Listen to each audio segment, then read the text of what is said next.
They say that love is a gamble. You never know what you might get. Susan Kuhnhausen had always been a skeptic. I was cautious about marriage. I did not know if I knew how to be married. I didn't see a lot of successful marriages growing up. But when her mom gave Susan a subscription to a matchmaking company for her 33rd birthday, the ER nurse decided to play her hand. Just 2 weeks later, in January of 1988, Susan got a reply from 40-year-old Mike Kuhnhausen. I received his letter, and on an afternoon I rang the number, and a very pleasant-sounding man answered the phone. Mike told Susan that he had fought in Vietnam and now worked as a janitorial supervisor. He had been married once before and had 2 young children. And best of all, he wasn't afraid to fall in love again. Before long, the two began to date.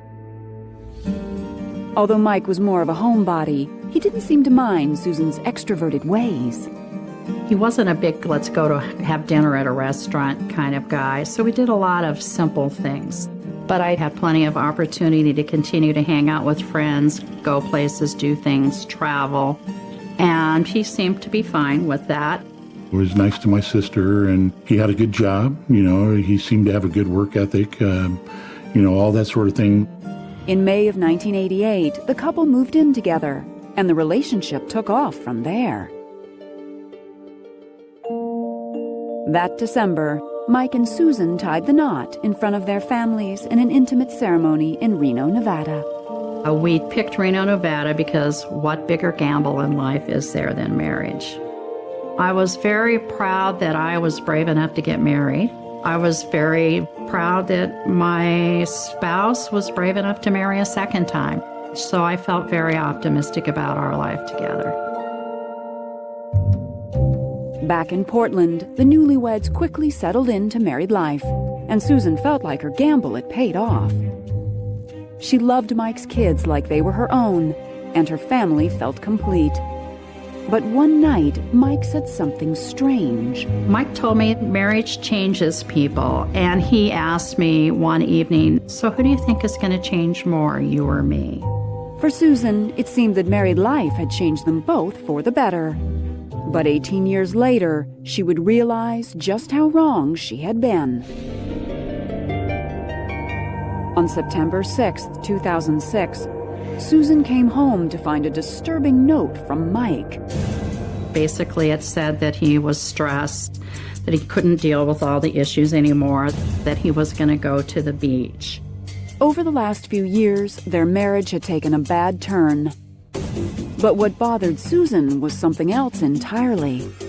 Her house seemed unusually dark. When I rounded the corner to my room, I saw that the door was partially closed and it was dark, so I presumed I didn't open the drapes that day like I usually did. So I stepped forward. And that's when Susan realized she wasn't alone.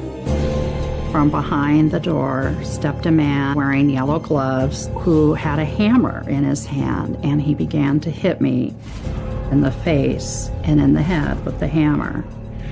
Terrified, Susan tried to run, but quickly realized she was trapped. What I saw in his eyes and what I heard in his voice terrified me because he was not afraid. He seemed surprised, but the very scary part was he seemed excited.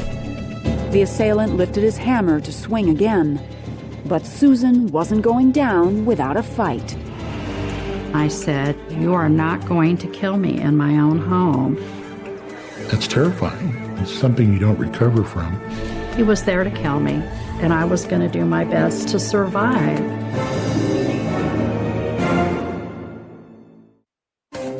In the spring of 2001, 5 years before the attack that would change her life forever, Susan Kuhnhausen and her husband Mike were busy juggling work and family life.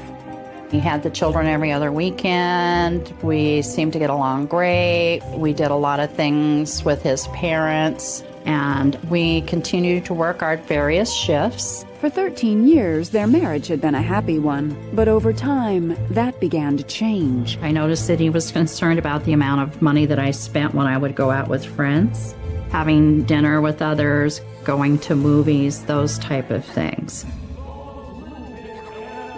Susan was baffled. She had always made more money than Mike, and their finances were never an issue. Before long, good friend Helen Balone noticed change in Mike, too. As time wore on in their marriage, he seemed to become more negative. Even just when I would call sometimes and be talking to Susan, he would be listening in the background, and frequently she would just hang up because it just wasn't worth the trouble. By the winter of 2002, Mike's behavior had gone from bad to worse. Mike talked about the fact that he was not sure that he had ever been happy. He told me that he wasn't sure what happiness was. He was a chain smoker. He drank a great deal of caffeine. And over time, his anxiety was more profound. Mike didn't tell me very much about Vietnam, but I kept telling him after I got involved with the VA that some of the things that he did in his personality showed me post-traumatic stress. By the summer of 2005, with little change in Mike's behavior, Susan was at her wit's end. I asked Mike to go to counseling with me, and he said, no, I'm not going to counseling. He felt that counseling had pretty much sealed the deal on his first divorce. And I said, well, if you're not willing to work on the relationship, then I'm getting a divorce. So he reluctantly agreed that he would go to counseling with me. But by the end of summer, we had really not had any significant improvement. In September of 2005, the couple agreed to a trial separation. I didn't want to fail at marriage, and I didn't want Mike to fail a second time. No matter how I changed my life to accommodate his needs, it was not working. And I felt I was losing my own life as well. That fall, Mike moved in with his father. For the sake of the grandchildren they now shared, Susan tried to keep things as normal as possible. We continued to do things together as a family. He would come over to the house and spend time with us. Susan only had one request. I did say, please don't come over when I'm not here. My concern was, I thought that maybe he had been in the house and had been going through my stuff. At one point, I replaced a damaged deadbolt on the front door, and he was very concerned that the locks had been changed. Although determined to stay friends, Susan knew that she had made the right decision. I think once Mike moved out, things lightened considerably for Susan. I knew that I had been happy. I believed that I could be happy again. By the time the holidays approached, Susan was determined to move on. But Mike seemed far from thrilled with the change. I had several friends over, and Mike came by, and he looked at us from a distance. He was apart from the rest of the group, and there was a look in his eye, and I thought, he's getting angry. I need to proceed with the divorce. But before she could free herself from her husband, Susan would have to escape the clutches of a deadly intruder. In the matter of that space of time, my life as I knew it was dramatically altered forever. There was a body still there. There was blood. There was signs that there was a struggle.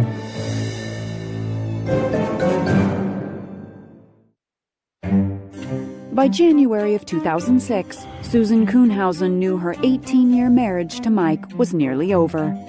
They had been separated for almost 6 months, though they tried to stay on friendly terms. Even though we were separated, we spent a lot of time together. He came and went. We shared an alarm code, and I didn't feel like I needed to change that. I didn't feel angry at all. I knew that I had made the right decision. Meanwhile, Susan thought that Mike was continuing to enter her house when she wasn't home.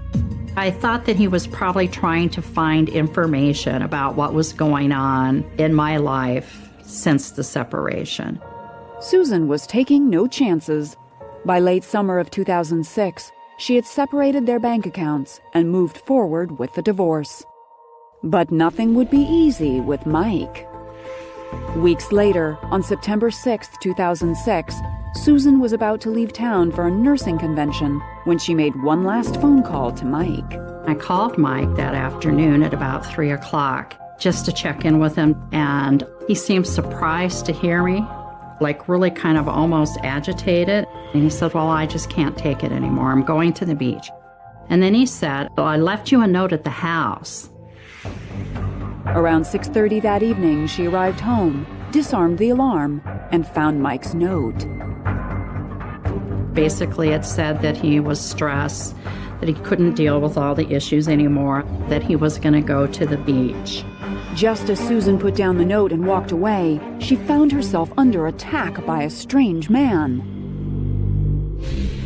He had a hammer in his hand, and he began to hit me in the face and in the head with the hammer. And I felt in my core of my being that he's going to kill me. Susan was terrified, but she had no intention of dying. She fought back with everything she had. I grabbed him by the neck and I said, you are not going to kill me in my own home. And I squeezed until he was purple. I thought he was about to drop, and I let go. But the man was back on his feet and quickly reached Susan again. He punched her in the face, but as she fell, she brought him down with her. With pure adrenaline and some self-defense training she learned at work, Susan managed to wrestle her attacker for several minutes.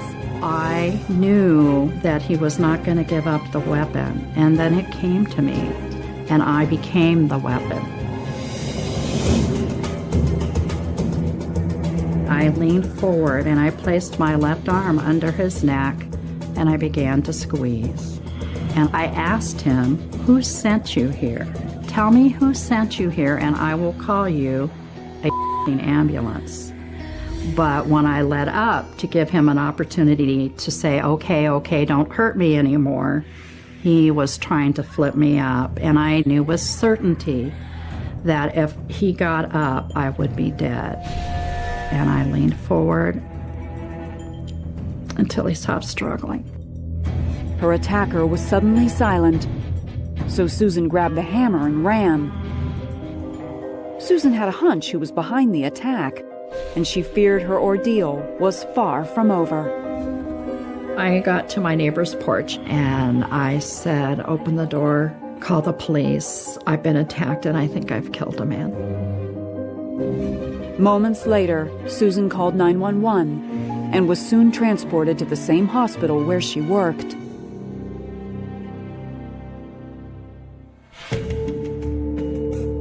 I opened the door and there was Susan in the hospital bed, and she had lumps all over her head. She had a huge cut in her lip, bruises on her face. She had bite marks on her arms. And she said, do you think Mike could have done this? And I said, I couldn't imagine it, because at that moment I couldn't imagine it. Mike and I were about to get a divorce. He was obviously, I thought, under a great deal of stress, and I believe that he must have snapped. Did Susan's husband of 18 years really hire a hitman to kill her? Our number one priority was to try to put the pieces together, and the main piece was, where's Michael Kuhnhausen?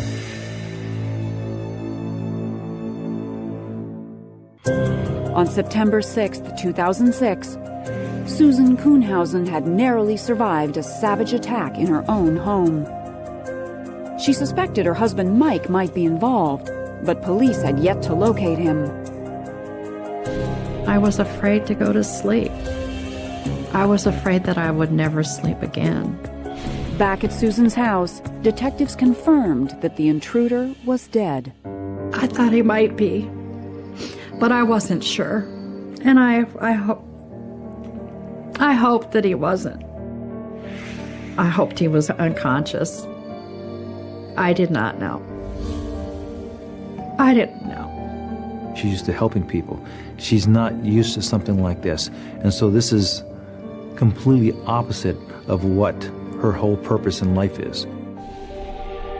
Investigators soon learned that the man Susan had killed was an experienced hitman named Ed Haffey.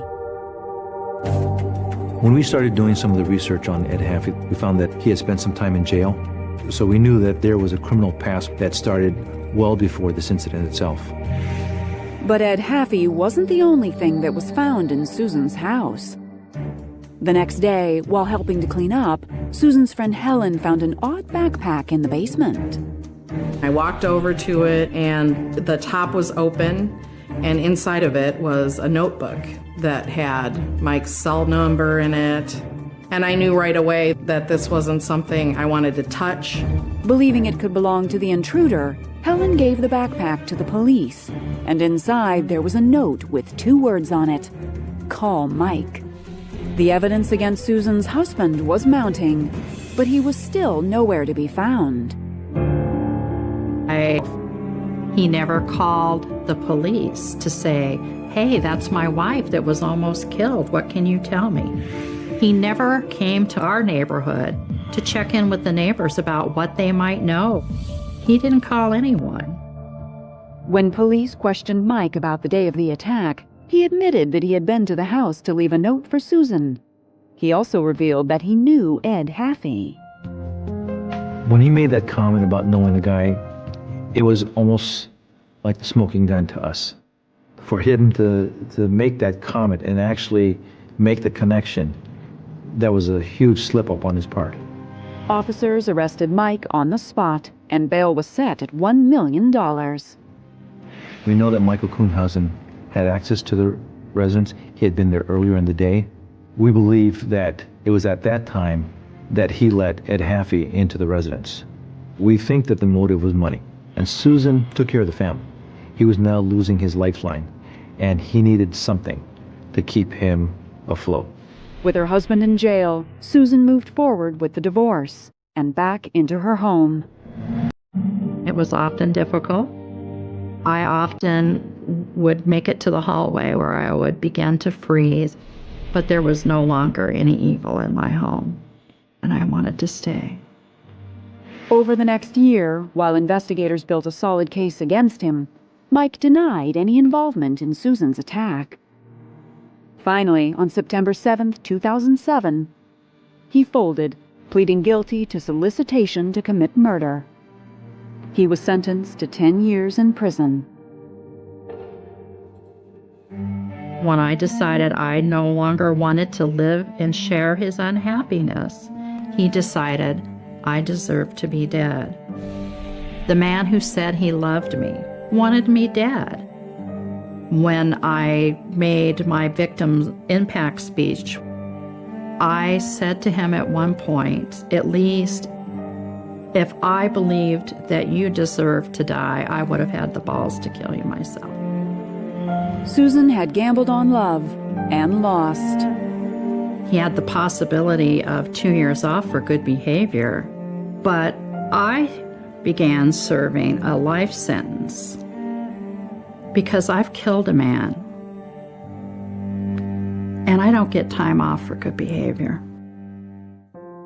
Today, Susan is divorced from Mike and finally moving out of the house where she fought off her attacker. I chose to stay until it was the right time for me to go, and that time is now. Sue today is not the same Sue as she used to be. She's not my same sister. And in a lot of ways, I've got a better version. She's just become very, very much more aware of her surroundings. And the fact that she is alive is really, it's remarkable and it's unusual. Most people don't live through these kinds of things. Although the scars still linger, Susan finds solace in speaking with groups about the importance of self-defense training. The nurse in her also hopes for more healing. What would make this all be okay is if I continue to find even greater peace than I'm already finding, and that my ex-husband could find insight how much we all loved him.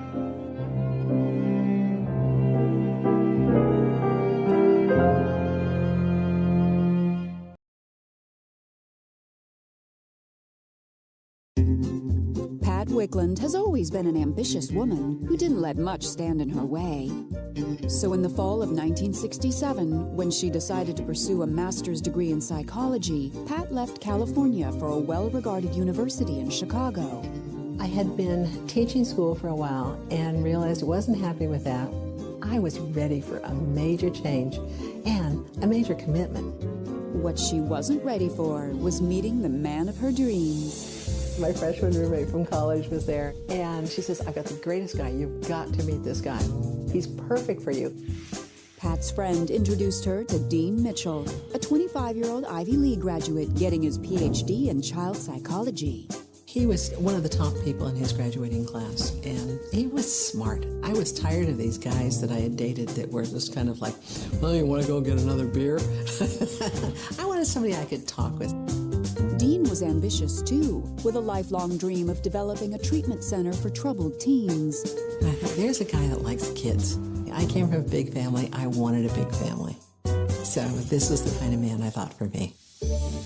The feeling seemed mutual, and before long, Pat and Dean were inseparable. We could carry on a great conversation, and we both loved camping. We both loved hiking. He loved tall, skinny blondes, and boy, was I a tall, skinny blonde. So it was like I fit the bill for him, too. By the spring of 1968, Dean proposed, and only 5 months later, the young couple tied the knot in a large church ceremony just north of San Francisco. Oh my gosh, she had a white satin dress.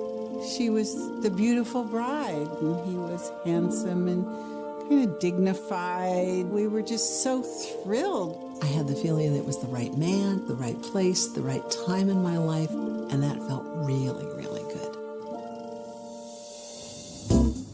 2 years later, with their degrees in hand, the couple moved to Dean's hometown of Phoenix, Arizona. Almost immediately, Dean landed a job as director of a youth treatment center where he worked with Richard Giesland. The biggest part of our business was a 10-bed teenage boys facility, and most of the young men were identified as having serious behavior problems. Dean just had this very insightful way of watching young people behave and listening to them. He was excellent with the kids. In October of 1972, Pat and Dean welcomed a son of their own, and life for the couple continued to flourish. By the summer of 1975, they each opened their own practice, and Dean's treatment center had become a huge success. Dean was very well respected. I felt like he was, one of the best therapists and counselors that I'd ever met. But as their careers took off, Pat soon realized she needed more help at home. Dean suggested they hire kids from the center to do odd jobs around the house. He says, they can mow the lawn, they can pull the weeds. I said, do it. And so we had a lot of kids that kind of circled through the house, helping us with things. Pat was impressed with Dean's commitment to the kids. She was thrilled she had married such a dedicated man. But 8 years later, everything she admired about Dean would come crashing down. On the morning of March 25th, 1983, Dean left early for work while Pat slept in. Suddenly, around 7:30 a.m., the phone rang. I picked up the phone, and there was some man that was crying. And I thought, it's just a crank caller. Pat quickly snapped wide awake when she realized the man sobbing was her own husband. I said, where are you? What is the matter?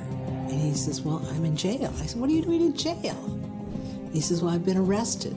I said, for what? What Dean said next was the beginning of a nightmare that would send shockwaves through the community and haunt Pat for years to come. It was so out of the scope of what I ever would have believed him to do that it was like, he's crazy.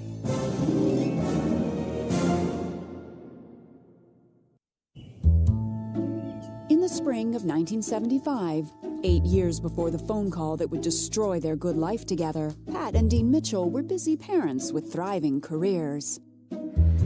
Dean was working at this organization where he was able to help the teens. I went back to school so that I could finish my PhD.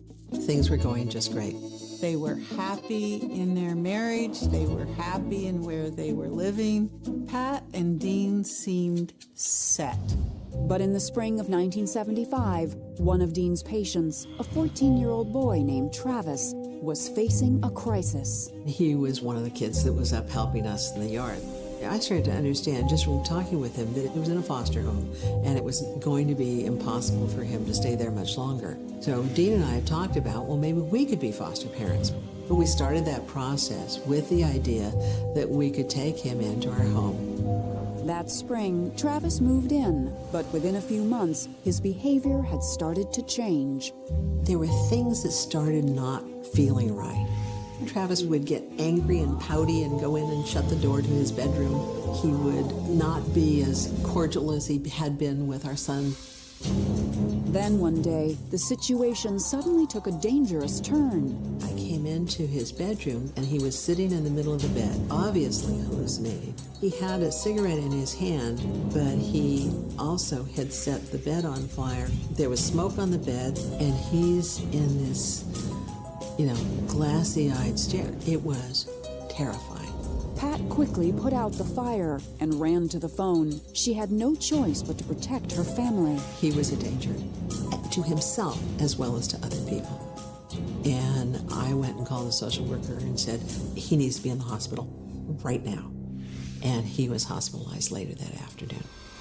That night, when Pat told Dean what had happened, he seemed uncharacteristically upset. He was kind of angry at the fact that I had picked up the phone and made a unilateral decision.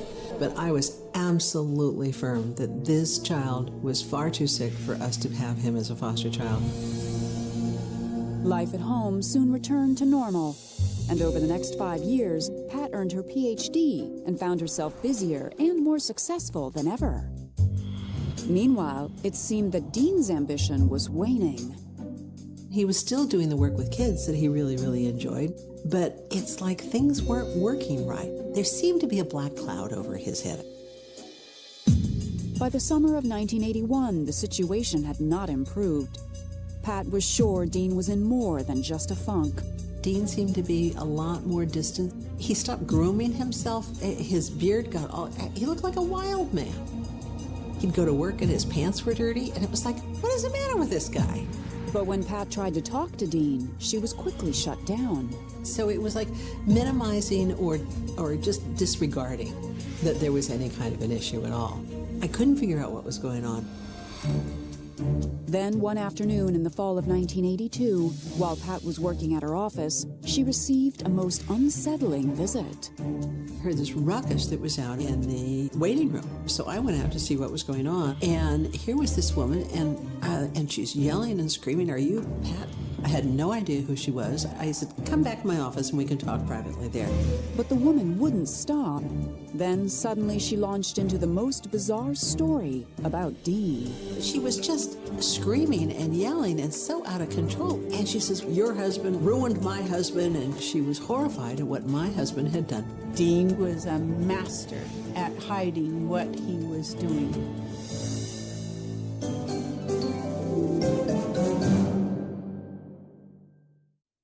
In the fall of 1982, when a stranger suddenly burst into her office, Pat Whitcland was stunned to hear the reason for the woman's angry rant. The woman accused her husband, Dean, of being a child molester. And she says, "Well, your husband molested my husband, and he ruined his life, and how could he have done that?" And I said, what? This doesn't make any sense to me at all. Even more shocking, the identity of the woman's husband, Travis, the boy Pat and Dean had fostered 7 years before. It just didn't compute because, first of all, she's significantly older than I am. There's a good 20 years between her and Travis. And I said, my experience of him was that he was a very disturbed young man. She said, "Well, your husband made him disturbed." And so I said, "Well, I don't know anything about this situation at all." And then she got very angry, picked up her stuff and went flying out of the office. And I'm like, what just happened? Later that night, still reeling from the news, Pat brought up the incident to Dean. And he says, "I never heard of her." He says, "Well, she said, that you had molested Travis." He says, I haven't seen that kid in years. I have no idea what's going on. Pat was not overly concerned. I thought it was kind of strange. but I just put it off as somebody that just was not really well balanced. Dean worked so hard with so many kids for so long that it was like, this isn't the kind of person that would hurt kids. This is the kind of person that would help them. But only a few months later, on March 25th, 1983, Pat was suddenly awakened at 7:30 a.m. when a devastating phone call came in. It was Dean, and he was sobbing on the line. And he says, I've been arrested. I said, you? What for? And he says, well, they said that I was molesting children. And my immediate response was, you? Dean Mitchell? You don't do that. Dean denied the accusations, and Pat assumed there must be some mistake. He says, well, there's some people trying to get me. This is just something that happens to other people too. We're easy targets. Even though their marriage had hit hard times, Pat was ready to support her husband through the ordeal. And he says, call a friend of ours. He was an attorney. And so I said, okay, I'll call him right now. And so Dean was released later that afternoon. He just absolutely denied doing anything. And I believed him. But not everyone in the community shared Pat's conviction.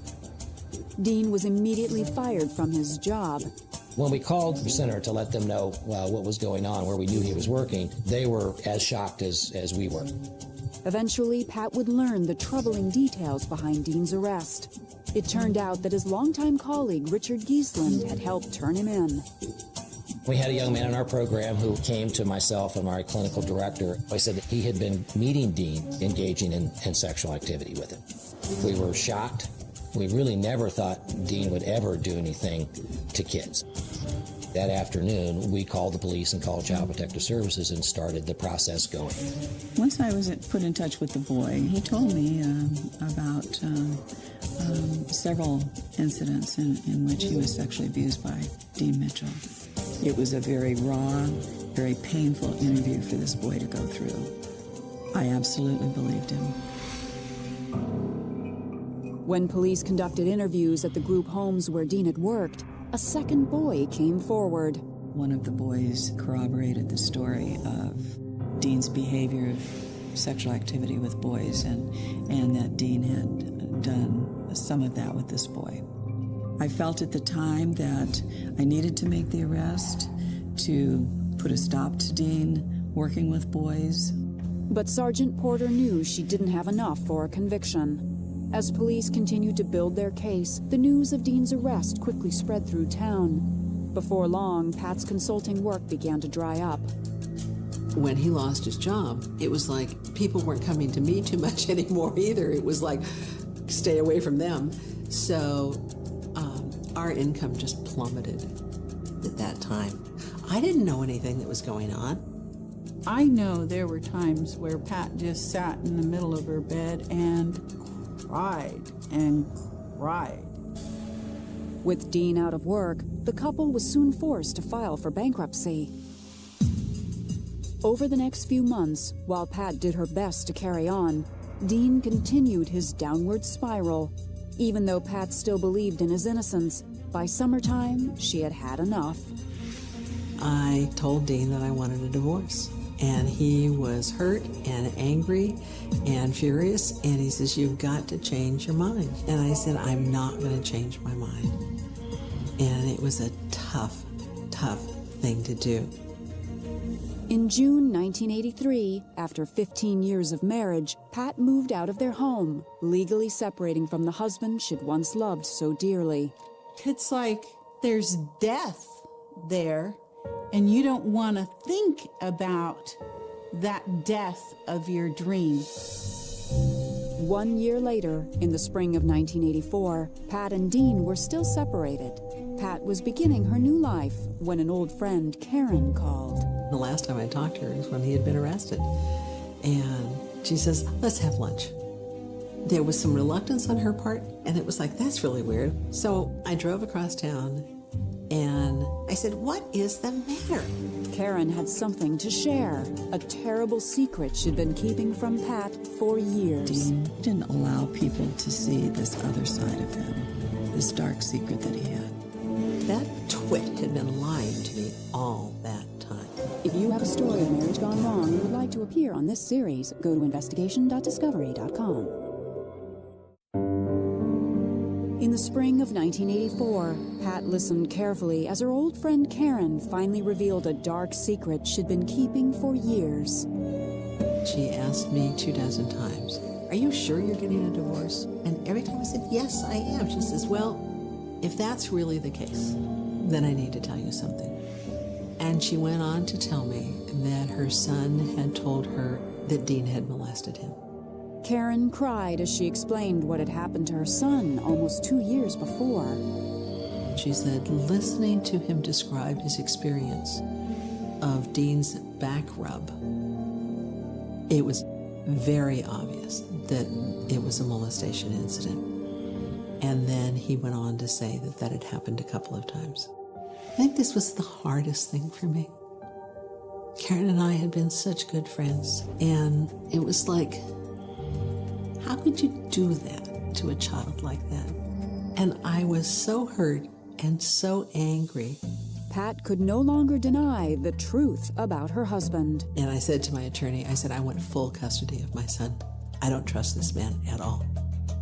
As she looked back on Dean's behavior with new eyes, Pat grew sick to her stomach. It came to mind that maybe that woman that came and talked to me about Travis, maybe she was telling the truth, and I just had no idea that that's what she was really saying. The more Pat thought about it, the more she realized that Dean spent a lot of time with tall, blonde-haired boys. Boys with the same qualities that once drew Dean to Pat. Pedophiles seem to be attracted to a particular type of child. Part of my reaction to this whole thing is that that twit had been lying to me all that time. It seemed Dean's job as a child psychologist provided the perfect cover. He had a lot of power at the group homes with the boys. If the boys wanted certain privileges, that all had to go through Dean Mitchell. He knew all the things that people would be looking for, and he thought he could keep it secret. In the winter of 1985, the families of both boys filed separate civil suits against Dean, the group homes, and even Pat. Because we were married, I was included in that process. By this time, it was like, I want the divorce over. I just want out of this whole thing. On March 11th, 1986, Pat and Dean's divorce became final, and Pat received full custody of their son. That summer, Dean settled his civil suits, but was never convicted of child molestation. These young men could be discredited as witnesses, and I think that's a big piece of why the predators are not caught. So it's infuriating. I never was able to come up with evidence to strengthen the case against Dean, and I walked away knowing that this man was a pedophile and there wasn't anything I could do about it. That same year, Dean lost his psychology license. His days of counseling children were over. Dean had no profession, he had no family, and essentially no way to make a living. Very shortly after the divorce, he was driving a taxi cab. Dean never admitted to molesting children. One of the most difficult things for me is that I never felt like he accepted responsibility. He hurt a number of children. One of the questions that I'm often asked is, well, did he hurt your own child? I've asked my child, and I've asked Dean, and they both said no. And at this point, I've got to take that for face value. Today, Pat has put this horrible experience behind her and has even found a new love. Got an offer I couldn't resist from my college sweetheart. He said some version of, come play on my boat and live with me. And I said, oh, okay. And I have really started to have some time for things that I didn't have time for before. So I'm a happy woman. She moved halfway across the country and started a whole new life for herself. Despite the move, it took years for the psychologist to heal herself. I wrote myself out a treatment plan because I knew if I followed my own treatment plan, I would get past being the woman who was married to a child molester and start being a woman who was very proud of herself, and that's the piece that I had lost track of. Pat wrote a book about her ordeal and discovered that reaching out to other women has been the best medicine of all. They just need so much help, and it doesn't have to ruin their life. I think the most important thing is that it's not what happens to you, but what you do with what happens that makes a difference.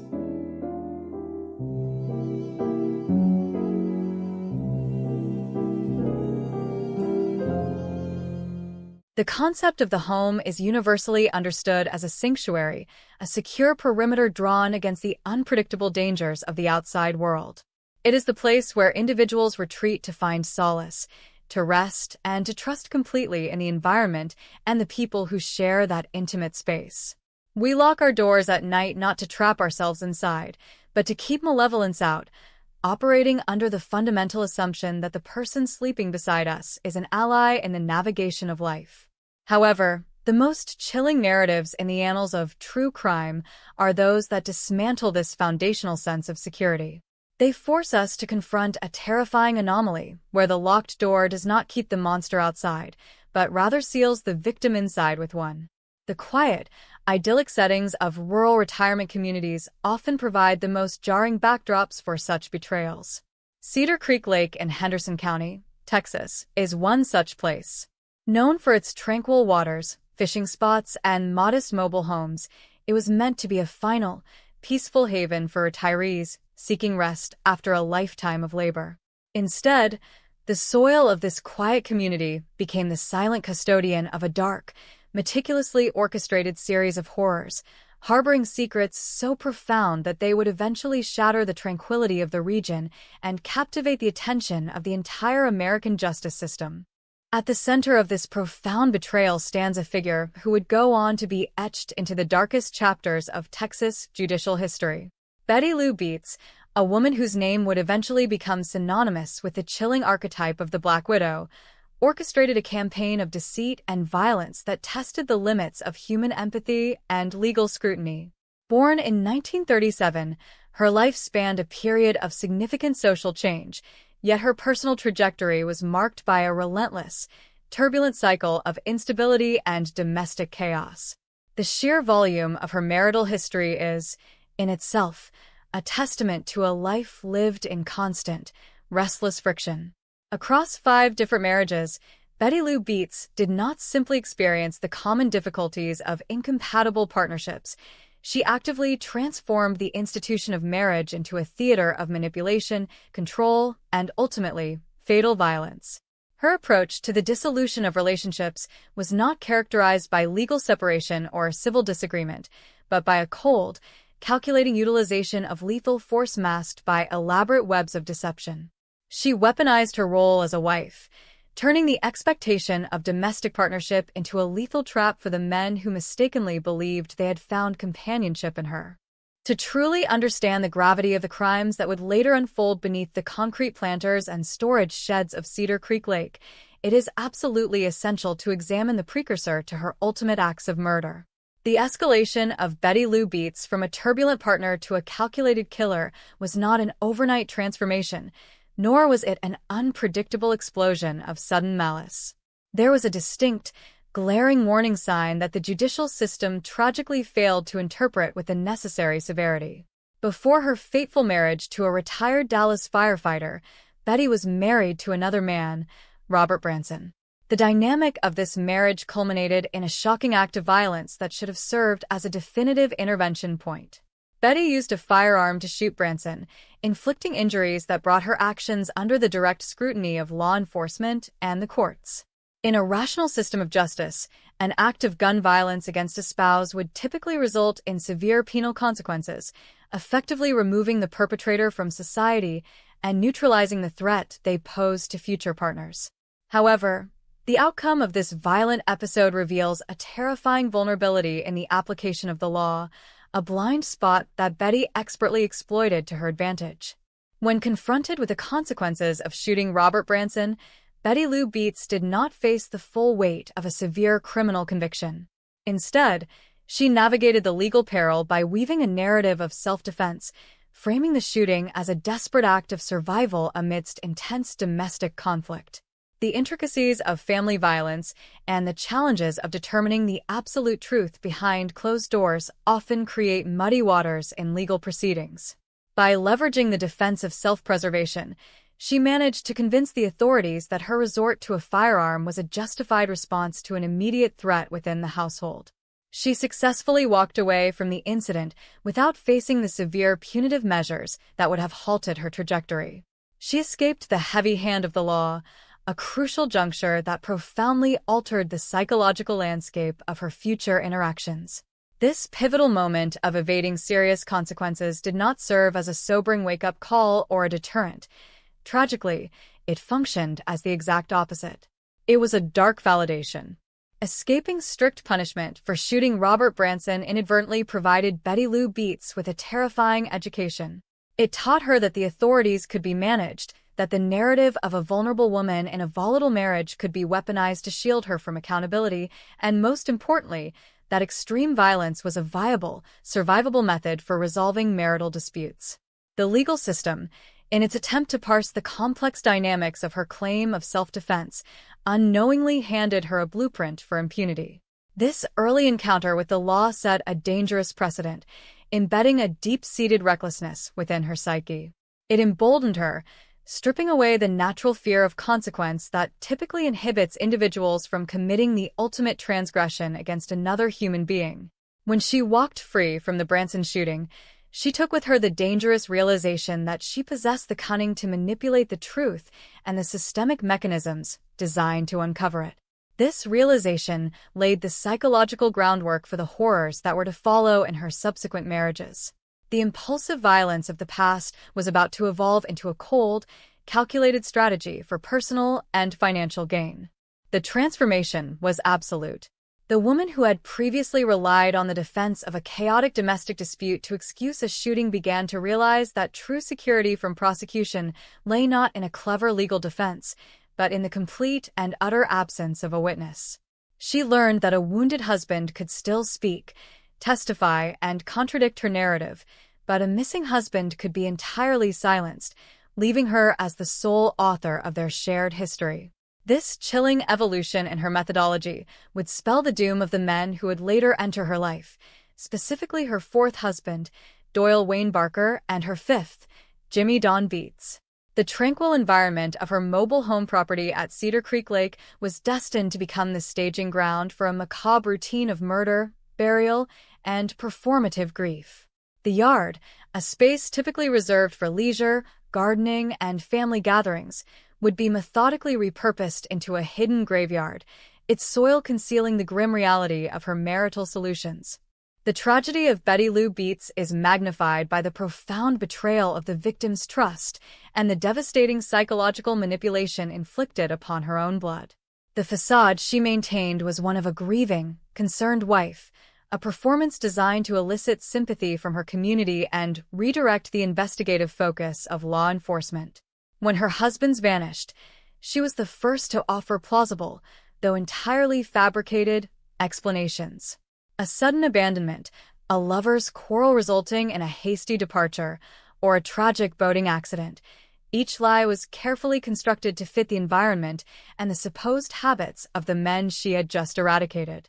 She understood the power of a well-placed prop, whether it was abandoned belongings left behind to suggest a spontaneous exit, or medical medication left on a drifting boat to imply a fatal, natural accident on the water. These calculated misdirections were designed to ensure that the police viewed these disappearances as unfortunate events rather than deliberate homicides, allowing her to comfortably reside mere feet away from their decaying remains. The contrast between the serene setting of Henderson County and the intense, calculated malevolence of Betty Lou Beets creates a narrative tension that is difficult to process. Here was a woman in her later years, an age typically associated with grandmotherly warmth and peaceful retirement, harboring an unimaginable capacity for cold-blooded murder. Her actions stripped her victims of their lives, their dignity, and even their right to a proper resting place, condemning them to decompose beneath the very ground she walked upon daily. The sheer audacity required to construct a concrete flower bed, to meticulously plant and tend to blooming flowers, while knowing that the decomposing body of a recently murdered husband lay directly beneath the roots, speaks to a level of psychological detachment that defies ordinary comprehension. It is a manifestation of pure, unadulterated evil that hides behind the mundane aesthetics of domestic life. The story of the Black Widow of Texas is a stark reminder of the hidden darkness that can reside behind the most ordinary facades.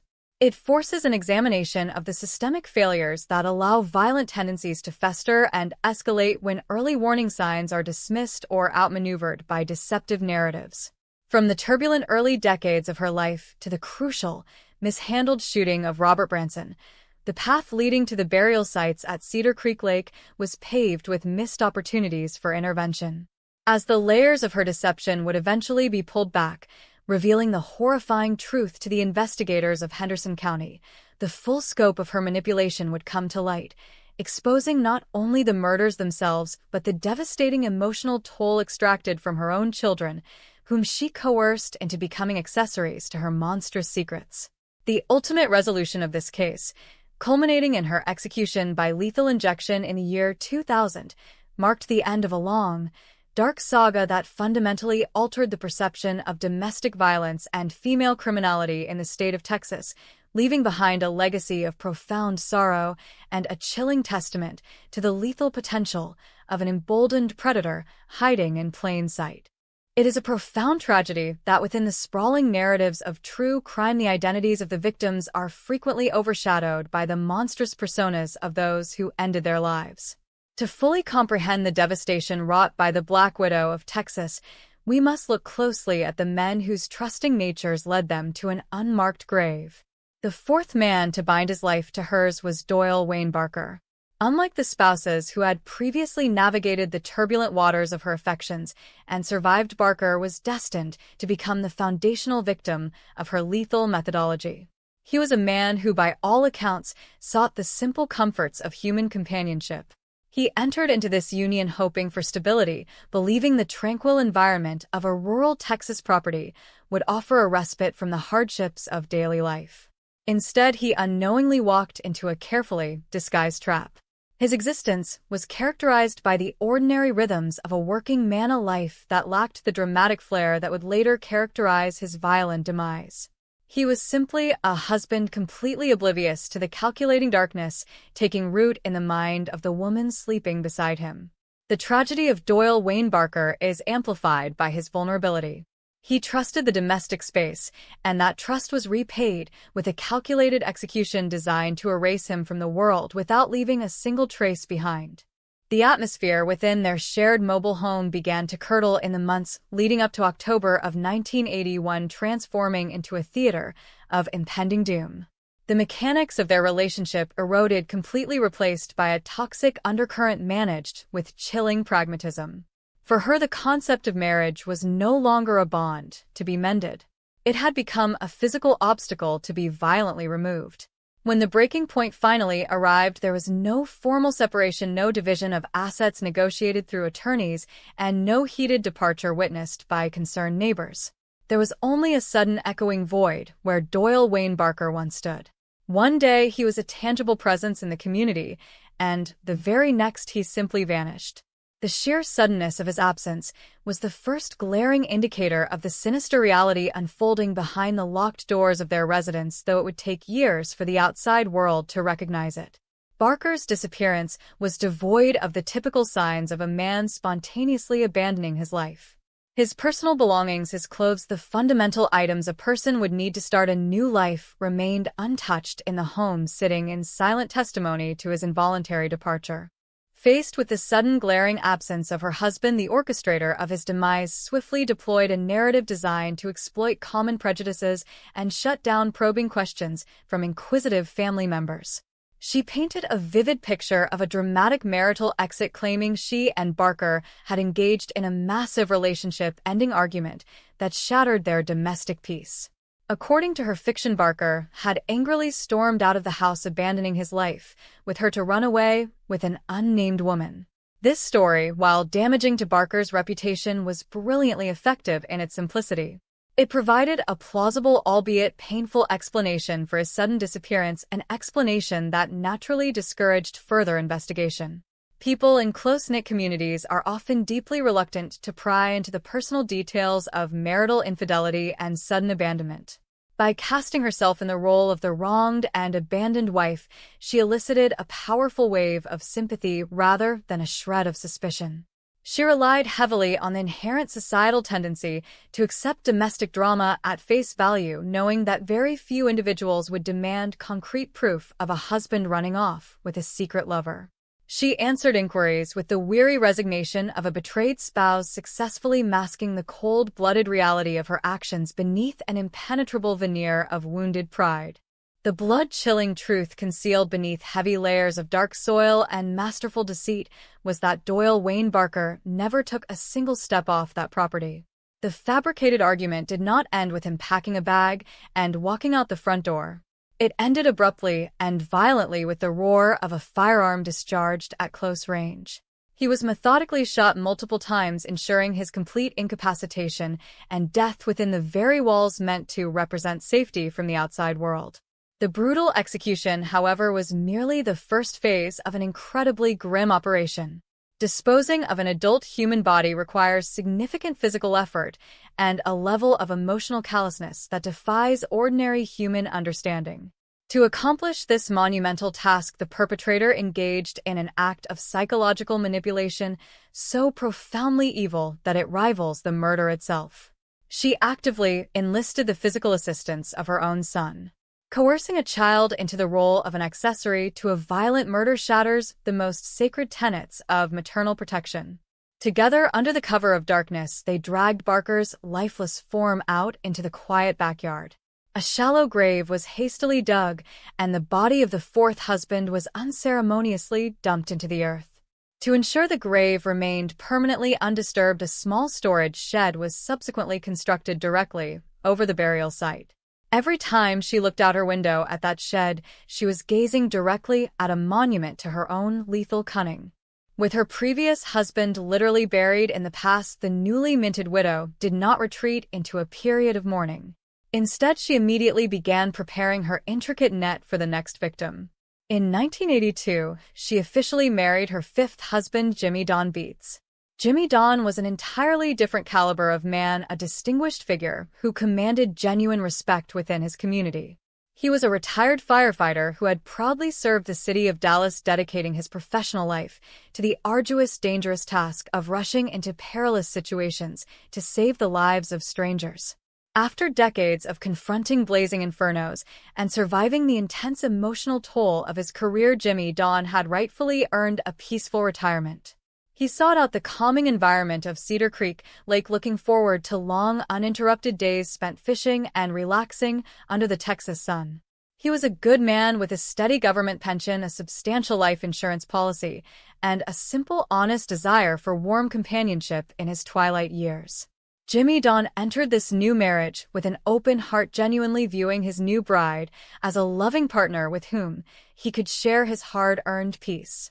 He brought with him an aura of solid stability and financial security, qualities that tragically transformed him from a devoted husband into an irresistible target in the cold eyes of his new wife. The marriage between the retired hero and the hidden predator successfully maintained an illusion of domestic normalcy for a brief, terrifying period. Jimmy Don happily settled into the comfortable rhythms of lake life, entirely unaware that the very ground he walked upon harbored the decomposing remains of his immediate predecessor. The timeline of this final union moved forward with a terrifying swiftness that left no room for salvation. By the summer of 1983, the financial motives that had driven the creation of this marriage crystallized into a deadly resolution.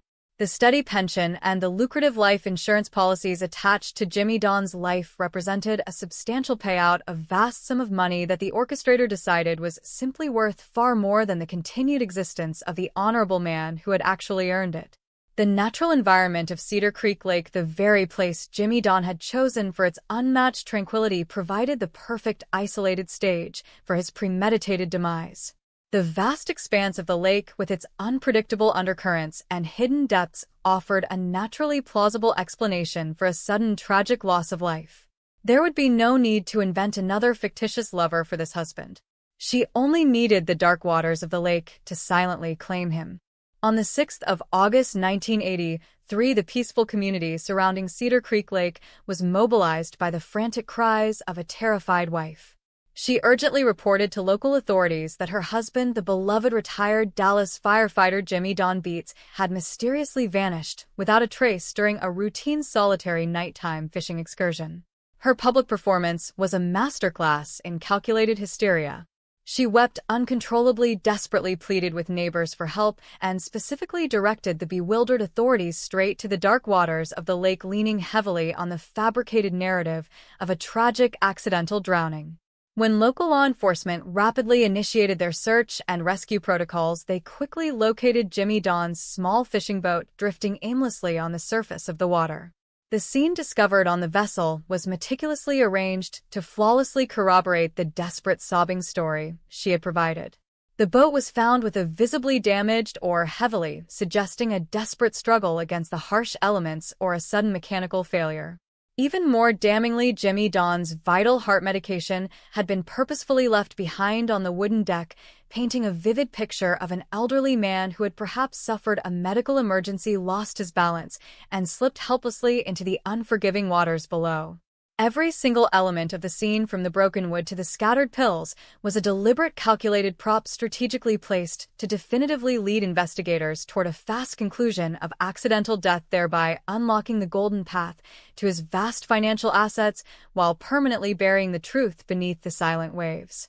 The silence that followed the disappearance of Jimmy Don Beats was heavy, a suffocating shroud that settled over the Cedar Creek Lake community. For 2 years, the official narrative held firm, a testament to the effectiveness of the careful staging and the calculated performances of the grieving widow. On the surface, the case of the retired Dallas firefighter was closed, relegated to the archives of tragic, unsolved accidents where nature had cruelly reclaimed one of its own. However, in the realm of the human conscience, silence is rarely absolute.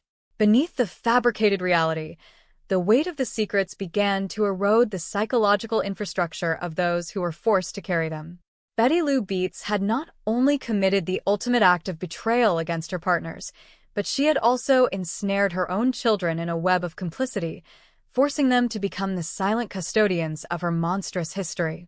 The psychological burden of knowing that beneath the concrete floor of a garden planter and under the foundation of a storage shed lay the remains of 2 human beings, one of whom was a stepfather, eventually became a weight too immense to bear. The unraveling of the facade did not begin with a grand breakthrough in forensic science or a sudden discovery of a missing body by the authorities. It began with the fragile, fracturing resolve of the witnesses who had been forced into the darkness by their own mother.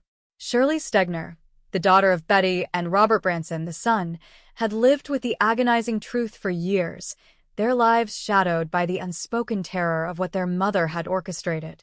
They were trapped in a state of arrested development, forever tethered to the gruesome tasks they had performed under duress, and the psychological toll of this forced participation manifested in deep-seated trauma and mounting internal conflict. The pressure of maintaining the lie while living in the proximity of the graves grew until the domestic sphere, once a place of safety, became a psychological prison.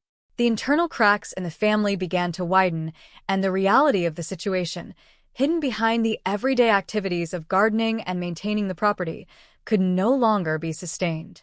It was in the year 1985 that the wall of silence finally shattered, releasing the torrent of truth that would bring the Henderson County investigators into the light. The catalyst was a desperate, clandestine transmission of information, a tip that finally gave law enforcement the necessary leverage to pierce the veil of domestic normalcy. This was not an anonymous call made in passing, but a deliberate, agonized confession from the very people who had been the most intimately acquainted with the secrets of the mobile home. When the investigators in Henderson County received this intelligence, it shifted the entire trajectory of their inquiries. The information was specific and chillingly direct. The disappearances of Doyle Wayne Barker and Jimmy Don Beats were not the result of abandonment or accidental drowning, but the direct, premeditated outcomes of a systematic campaign of murder. The informants, having reached their psychological breaking point, detailed the roles they had been forced to play in the disposal of the bodies. They described the horror of the shallow burials, the manual labor performed at their mother's behest, and the enduring, relentless psychological control she exerted over their every move. The investigators were forced to confront a reality that transcended the standard investigative procedures. They were not merely looking for evidence of a crime. They were uncovering a multi-year, multi-victim plot that had successfully manipulated the local authorities for years.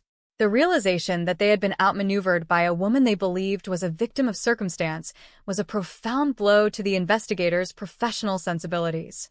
As they processed the information provided by the children, the pieces of the puzzle began to fall into a terrifying, cohesive picture.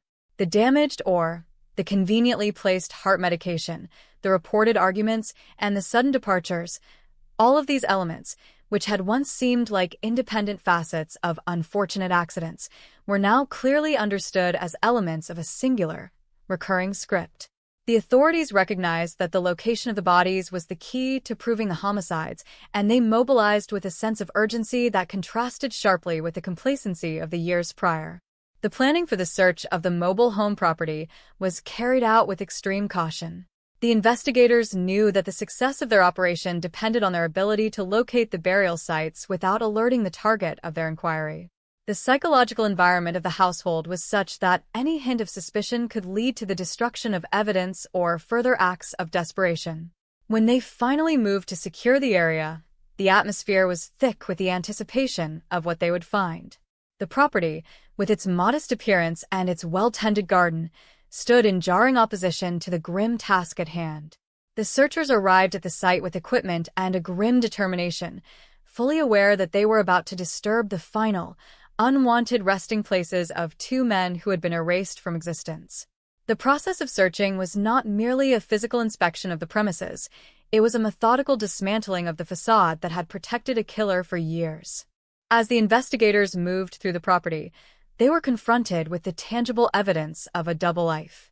Every corner of the mobile home, every tool stored in the shed, and every inch of the yard had been transformed by the actions of a woman who viewed the world as a game of survival, where the rules were determined by her own desires.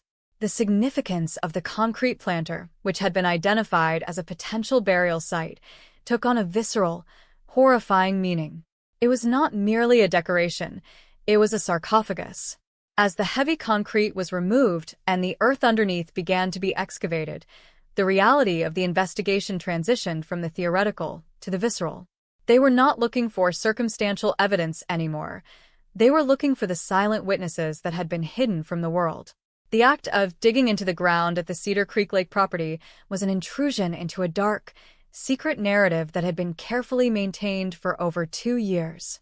The physical act of recovering the remains of Jimmy Don Beats was a somber, harrowing experience.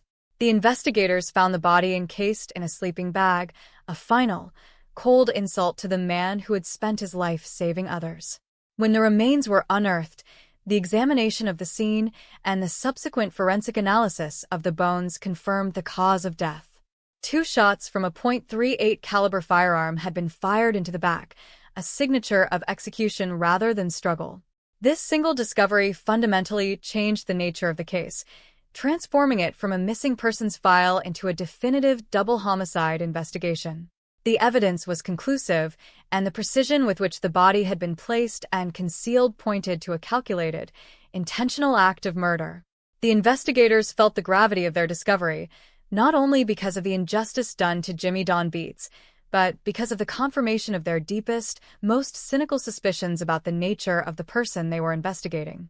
The recovery of the remains of Doyle Wayne Barker followed a similar, horrifying pattern. Beneath the foundation of the storage shed, which had been constructed to mask the disturbance of the earth, the remains of the 4th husband were discovered in a state of advanced decomposition. The excavation was a slow, meticulous process, required to preserve whatever forensic evidence remained. The discovery of these remains, years after his disappearance, had been effectively filed away by the community, provided the irrefutable link that solidified the prosecution's case. It proved that the murder of Jimmy Don Beats was not an isolated, desperate act of a woman under stress, but a part of a long-standing pattern of lethal behavior. The existence of these two bodies, recovered from the very ground that was meant to be a sanctuary, served as the ultimate proof of a life built on a foundation of calculated deception and violence. As the remains were transported away from the site, the investigators realized that their findings were sufficient to hold the perpetrator accountable for the entirety of her crimes.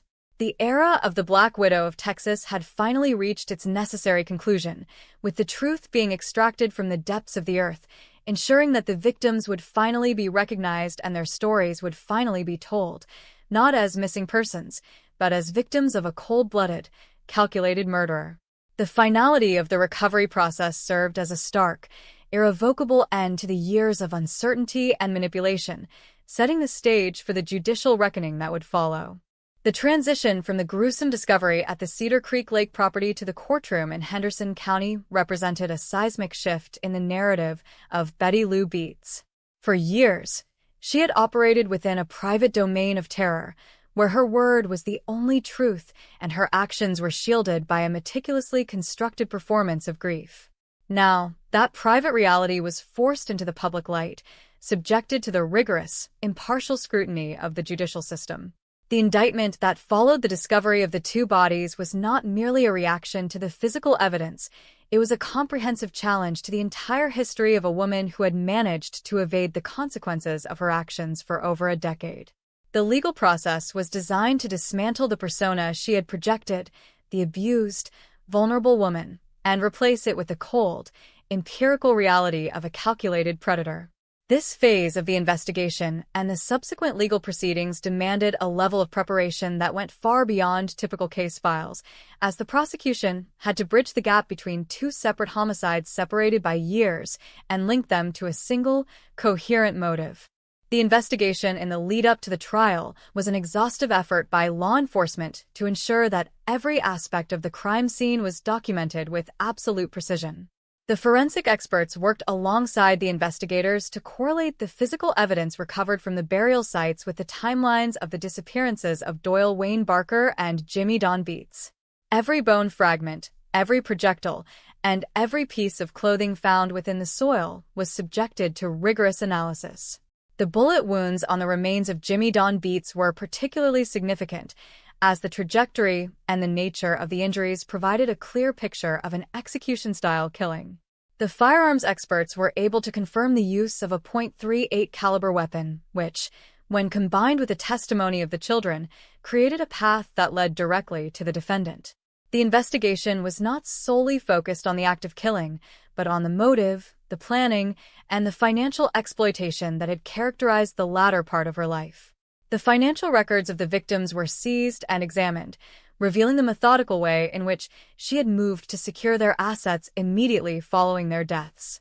The role of the children, Shirley Stegner and Robert Branson, was the pivotal element in the case against their mother. Their transition from silent accessories to key prosecution witnesses was a process of extreme emotional strain and internal liberation. In the months before the trial, they worked closely with prosecutors to reconstruct the sequences of events that had taken place inside their home. Their testimony was not merely anecdotal, it was the essential narrative thread that connected the physical evidence to the intent of the perpetrator. They detailed the atmosphere of fear and manipulation that their mother had maintained, explaining how she had coerced them into participating in the concealment of the bodies. The prosecutors were acutely aware of the risk involved in relying on the testimony of individuals who had been involved in such grave crimes, and they spent countless hours preparing them for the intense cross-examination they would face from the defense counsel. The children's stories, when presented in court, would serve as the human testimony to the clinical, calculated nature of their mother's actions, providing the jurors with a perspective on her behavior that no amount of forensic evidence could replicate. The trial proceedings began with a palpable tension, as the courtroom became the stage for the ultimate confrontation between the accused and the truth. The defense counsel, operating under the assumption that the only viable path to a favorable outcome was to humanize the defendant, focused their strategy on the concept of the battered woman syndrome. They presented a picture of a woman who had been driven to the edge by years of systemic abuse, arguing that her actions were not the result of malice, but of a desperate, survivalist reaction to an unbearable domestic environment. They brought in expert witnesses to testify about the psychological toll of chronic trauma, attempting to shift the focus from the act of murder to the conditions that had preceded it. It was a classic legal maneuver designed to evoke empathy from the jurors and to frame the defendant as a casualty of her own history. The defense argued that her violent actions were a distorted, extreme form of self-defense, a response to a cycle of control that had left her with no other choice but to strike first. However, the prosecution, led by a team of highly experienced attorneys, was prepared to systematically dismantle this defense. They understood that the key to obtaining a capital murder conviction was to move beyond the emotional framing and focus on the cold, empirical evidence of premeditation and financial gain. Throughout the trial, they presented a compelling timeline of events that contradicted the defense's narrative of spontaneous reaction. They showed that in each case, the disappearance of the husband was followed by a series of deliberate actions designed to secure his assets and silence any inquiries. They brought in evidence of the elaborate staging of the boat, the lies told to family members, and the methodical burial of the victims. Each point was backed by documentation, testimony, or physical evidence, creating a wall of proof that the defense found increasingly difficult to penetrate. The prosecutors emphasized the distinction between acting in self-defense and the methodical, years-long concealment of two separate, unrelated murders. The courtroom drama peaked during the testimony of the children. When they took the stand, the atmosphere in the room changed, shifting from a clinical legal debate to a harrowing account of personal trauma. They detailed the specific incidents where they had been ordered to participate in the burial, the threats made against their own lives, and the psychological control their mother had exerted to ensure their silence. Their testimony provided the jury with the emotional weight that had been missing from the forensic reports. It showcased the defendant's capacity for manipulation, demonstrating that she had been willing to sacrifice the emotional and psychological well-being of her own children to protect herself from the consequences of her crimes.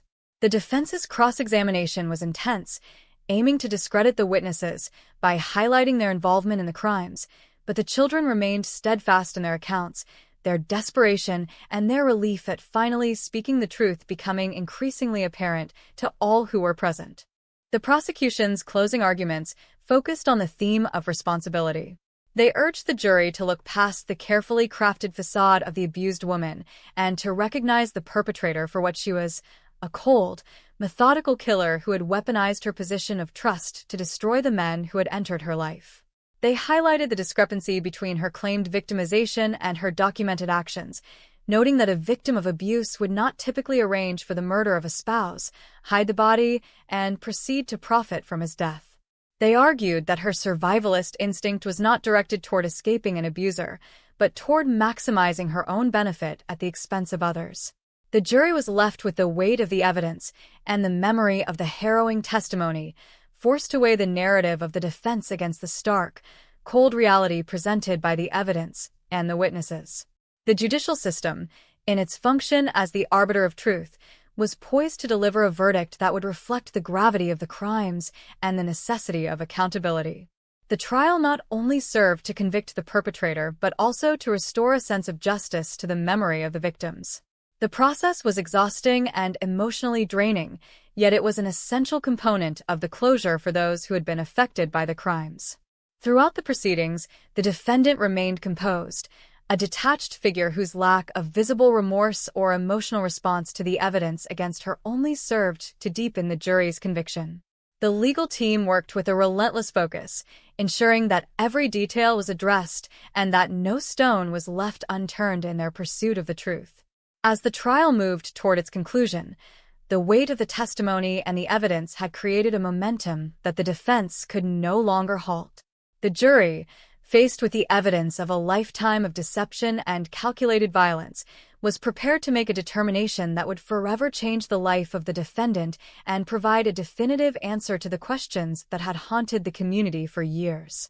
The courtroom had become a place of reckoning, where the mask of the Black Widow of Texas was finally stripped away, leaving only the truth of her actions to be judged by the laws of the state and the conscience of the jury, setting the stage for the final act of this long, dark saga that would end in a verdict of guilty and the imposition of the ultimate sentence allowed by the law. The conclusion of the trial in October 1985 marked the end of the first chapter of the judicial reckoning for Betty Lou Beets. The jury, having been presented with the meticulous evidence of the prosecution and the harrowing testimonies of the defendant's own children, reached a verdict that was both swift and unequivocal. She was found guilty of capital murder in the death of Jimmy Don Beets. The legal threshold for capital murder, a crime that encompasses the intentional killing of an individual under specific aggravating circumstances, had been met with overwhelming clarity. The case regarding Doyle Wayne Barker, though not the primary focus of the capital charge, had been utilized as a critical, irrefutable tool to establish the defendant's behavioral pattern and her penchant for lethal deception. By the time the verdict was read, the courtroom felt as though it had finally released a held breath. The long-standing mystery that had plagued Henderson County was resolved, and the community was afforded a measure of official closure that had been denied for years. The sentencing phase of the trial brought the severity of the crimes into even sharper relief. The prosecution, having successfully demonstrated that the defendant's actions were rooted in premeditation and the pursuit of financial gain, argued that the only appropriate penalty for such a calculated, recurring pattern of violence was death. The defense, clinging to their strategy of presenting the defendant as a product of a violent, abusive history, pleaded for mercy. They emphasized her age, her personal struggles, and the systemic failures that had allowed her situation to escalate. However, the emotional narrative of the abused woman failed to resonate against the cold reality of the evidence. The jurors, tasked with the profound responsibility of deciding the fate of a woman who had orchestrated the death of 2 husbands and effectively destroyed the lives of her own children, saw through the facade. The absence of genuine remorse from the defendant during the entirety of the proceedings played a significant role in their assessment of her character. The finality of the death sentence was not a result of passion or vengeance. It was the measured response of a society protecting itself from an individual who had proven, beyond any reasonable doubt, that she was incapable of living within the constraints of civil society. The years that followed the sentencing were defined by the arduous, repetitive cycle of the appellate process. For 15 years, Betty Lou Beets resided on death row, utilizing every available legal avenue to contest her conviction and her sentence. Her legal team filed multiple appeals, arguing various points of procedural law, the efficacy of the initial defense, and the constitutionality of the penalty itself. These years were a period of intense scrutiny for the Texas judicial system, as it had to ensure that the process remained unimpeachable. Every motion, every hearing, and every rejection of an appeal was a testament to the rigor with which the state of Texas evaluates capital cases. The persistence of the defendant in her appeals reflected a character that had always sought to manipulate her environment and avoid the consequences of her choices, but the court system remained steadfast. The evidence that had secured her conviction, the physical remnants of the victims and the damning testimonies, remained immovable, and no appeal could dismantle the fundamental truth of her guilt. During her time on death row, the image of the Black Widow of Texas continued to be a focal point of public and media fascination. The sheer brutality of her crimes, combined with the domestic context in which they were committed, made her a figure of lasting infamy. The irony of her situation was not lost on the public. She had spent her life trying to escape the reality of her actions through deception, only to spend the final decade and a half of her existence confined to the most restricted environment imaginable. The lack of public sympathy for her plight was a reflection of the nature of her crimes. Unlike cases where the evidence is circumstantial or the motivations are ambiguous, the case against Betty Lou Beets was anchored in the absolute clarity of recovered remains and the direct testimony of those she had most deeply betrayed. There was no ambiguity in the eyes of the public regarding the necessity of her punishment. The final act of this long, dark saga took place on February 24, 2000. On this day, the state of Texas moved to carry out the sentence that had been imposed 15 years earlier. The procedure took place at the Walls Unit in Huntsville, a location that has served as the setting for the final resolution of many of the state's most notorious capital cases. The process leading up to the execution was one of precise adherence to protocol, ensuring that the legal and ethical requirements were met in full. As the date approached, there were no last-minute revelations or dramatic shifts in the legal landscape. The wheels of justice, having ground slowly through a decade and a half of appeals, reached their inevitable end. The execution by lethal injection was a clinical, quiet affair, a stark contrast to the violence and chaos that had characterized the lives of the victims. For the families of Doyle Wayne Barker and Jimmy Don Beats, the day represented the final, irrevocable completion of the process that had begun with the discovery of the bodies in 1985. The death of Betty Lou Beats did not, of course, bring their loved ones back, nor did it fully erase the trauma inflicted upon the survivors, but it served as a definitive affirmation that the law had acknowledged their loss and had sought justice on their behalf. The execution underscored the state's commitment to holding individuals accountable for the taking of human life, regardless of the gender or the domestic circumstances of the perpetrator. It was a somber conclusion, devoid of triumph, serving only to close the book on a case that had once stood as an open wound for the community of Cedar Creek Lake. The significance of this case within the history of the Texas legal system cannot be overstated. Betty Lou Beats was the second woman to be executed in the state of Texas since the restoration of the death penalty in 1976. This historical footnote marks her role in the evolving discourse regarding capital punishment, gender, and the societal perception of female criminality. The prosecution's ability to successfully navigate the defense of battered woman syndrome in a capital case provided a significant, lasting precedent for future trials. It demonstrated that while the complexities of domestic violence are real and must be considered in legal contexts, they cannot serve as a blanket excuse for calculated, premeditated murder. The case remains a foundational study for legal professionals, researchers, and those interested in the darker aspects of human behavior, illustrating the importance of thorough, objective investigations and the persistence of the judicial system in the face of complex, emotionally charged defenses. As the years have passed since her execution, the memory of Betty Lou Beats has become a cautionary tale in the annals of true crime. It serves as a reminder of the fragility of trust and the terrifying capacity for individuals to mask extreme malevolence behind the mundane routines of everyday life. The story of the Cedar Creek Lake graves continues to be told not to glorify the perpetrator, but to honor the memory of the victims and to affirm the necessity of justice. The soil that once hid the remains of the men who trusted her has long since been returned to its natural state, yet the legacy of the case persists. It stands as a testament to the fact that no matter how deep the secrets are buried, no matter how clever the deception, and no matter how long the silence is maintained, the truth has a way of rising to the surface, demanding to be recognized and requiring that the ultimate price be paid for the destruction of innocent lives. The finality of February 24, 2000, did not just end a life. It concluded a chapter of history that had cast a long, cold shadow over the people of Texas, finally allowing the focus to turn away from the monster and toward the restoration of justice for the men she betrayed. The legacy of the Betty Lou Beats case is not merely defined by the grotesque nature of the crimes, but by the profound and enduring questions it forces us to confront regarding the nature of human evil and the limitations of the legal system. As we reflect on this dark chapter in Texas history, we are compelled to look beyond the immediate shock of the unearthed bodies and consider the broader implications of a life constructed entirely upon a foundation of lethal deceit. The case acts as a somber mirror, reflecting the capacity for profound betrayal that can exist within the most intimate of human connections. It challenges the societal assumption that the domestic sphere is inherently a place of safety, forcing us to recognize that the most dangerous predators are often those who are invited into our homes, our beds, and our lives under the guise of love and companionship.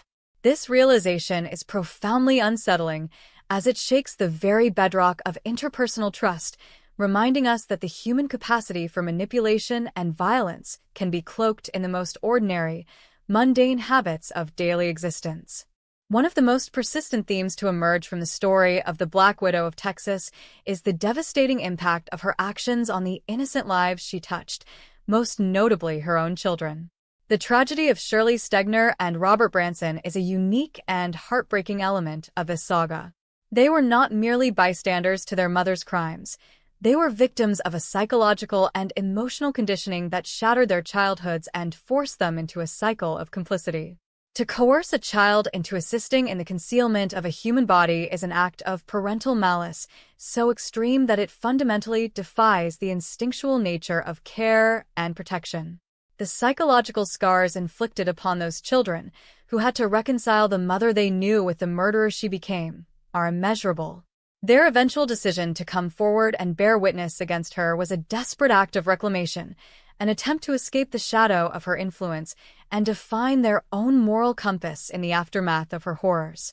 Their story serves as a reminder that the trauma caused by such a perpetrator extends far beyond the grave, rippling through generations and leaving a lasting, indelible mark on those who were forced to orbit her dark center. Furthermore, the case of Betty Lou Beets highlights the immense challenges faced by law enforcement and the judiciary when dealing with individuals who possess a sophisticated ability to manipulate the truth. For years, she successfully navigated the scrutiny of local investigators, exploiting their tendency to view marital disappearances through the lens of domestic drama rather than criminal violence. Her ability to use the narrative of the abused woman, a concept that is vital to the protection of true victims, as a strategic shield for her own premeditated actions is a testament to her predatory intellect. This case serves as a critical study for legal professionals, illustrating the dangers of allowing empathetic narratives to cloud objective investigative work. It underscores the necessity for law enforcement to remain vigilant, to approach cases with a degree of healthy skepticism, and to prioritize forensic evidence over the stories presented by those who have a vested interest in the outcome of an investigation. The lesson here is that the search for justice requires a delicate balance between sensitivity to the human condition and a rigid, unwavering commitment to the empirical facts of a case. The societal response to the crimes of Betty Lou Beets also warrants a reflective pause. In the years that followed the discovery of the bodies, the media and the public remained captivated by the archetype of the Black Widow. This fascination, while natural, often carries the risk of romanticizing or sensationalizing the perpetrator. It is crucial to resist this impulse and instead refocus our attention on the lives that were so abruptly and violently extinguished. Doyle Wayne Barker and Jimmy Don Beets were not mere pawns in a master manipulator's game. They were individuals with histories, hopes, and futures that were stolen from them by a woman they had entrusted with their well-being. By keeping their stories at the forefront of our reflection, we honor their memory and acknowledge the profound gravity of the injustice they suffered. Their lives were defined by their work, their service, and their desire for connection, and it is these qualities that should define our memory of them, rather than the dark, final act of their lives. Looking back on the execution of Betty Lou Beets in the year 2000, we are also forced to consider the role of the death penalty as an instrument of state justice. For proponents and critics alike, this case remains a touchstone in the ongoing debate surrounding capital punishment. It presents a scenario in which the premeditated, recurring nature of the crimes, combined with the lack of remorse shown by the perpetrator, led to a conviction and sentence that many found to be the only just outcome for such extraordinary violence. However, the legacy of her execution is not just about the finality of the punishment. It is about the broader statement made by the legal system regarding the value of human life. The state's commitment to the judicial process, lasting over 15 years of appeals and rigorous scrutiny, suggests that the goal of justice is not merely retribution, but the affirmation of the law's ability to reach a definitive, substantiated, and irreversible conclusion. It is a process that is designed to be exhaustive, ensuring that when the finality of the law is applied, it is done so with the weight of comprehensive evidence and the authority of an objective court. As we step back and view the case in its entirety, we see it as a stark, cautionary tale about the importance of integrity and the consequences of systemic failure. The fact that the murder of Doyle Wayne Barker went unrecognized for so long, and that it took the confession of her own children to bring the truth to light, is an indictment of the gaps in the community's awareness and the oversight of the investigative apparatus of the time.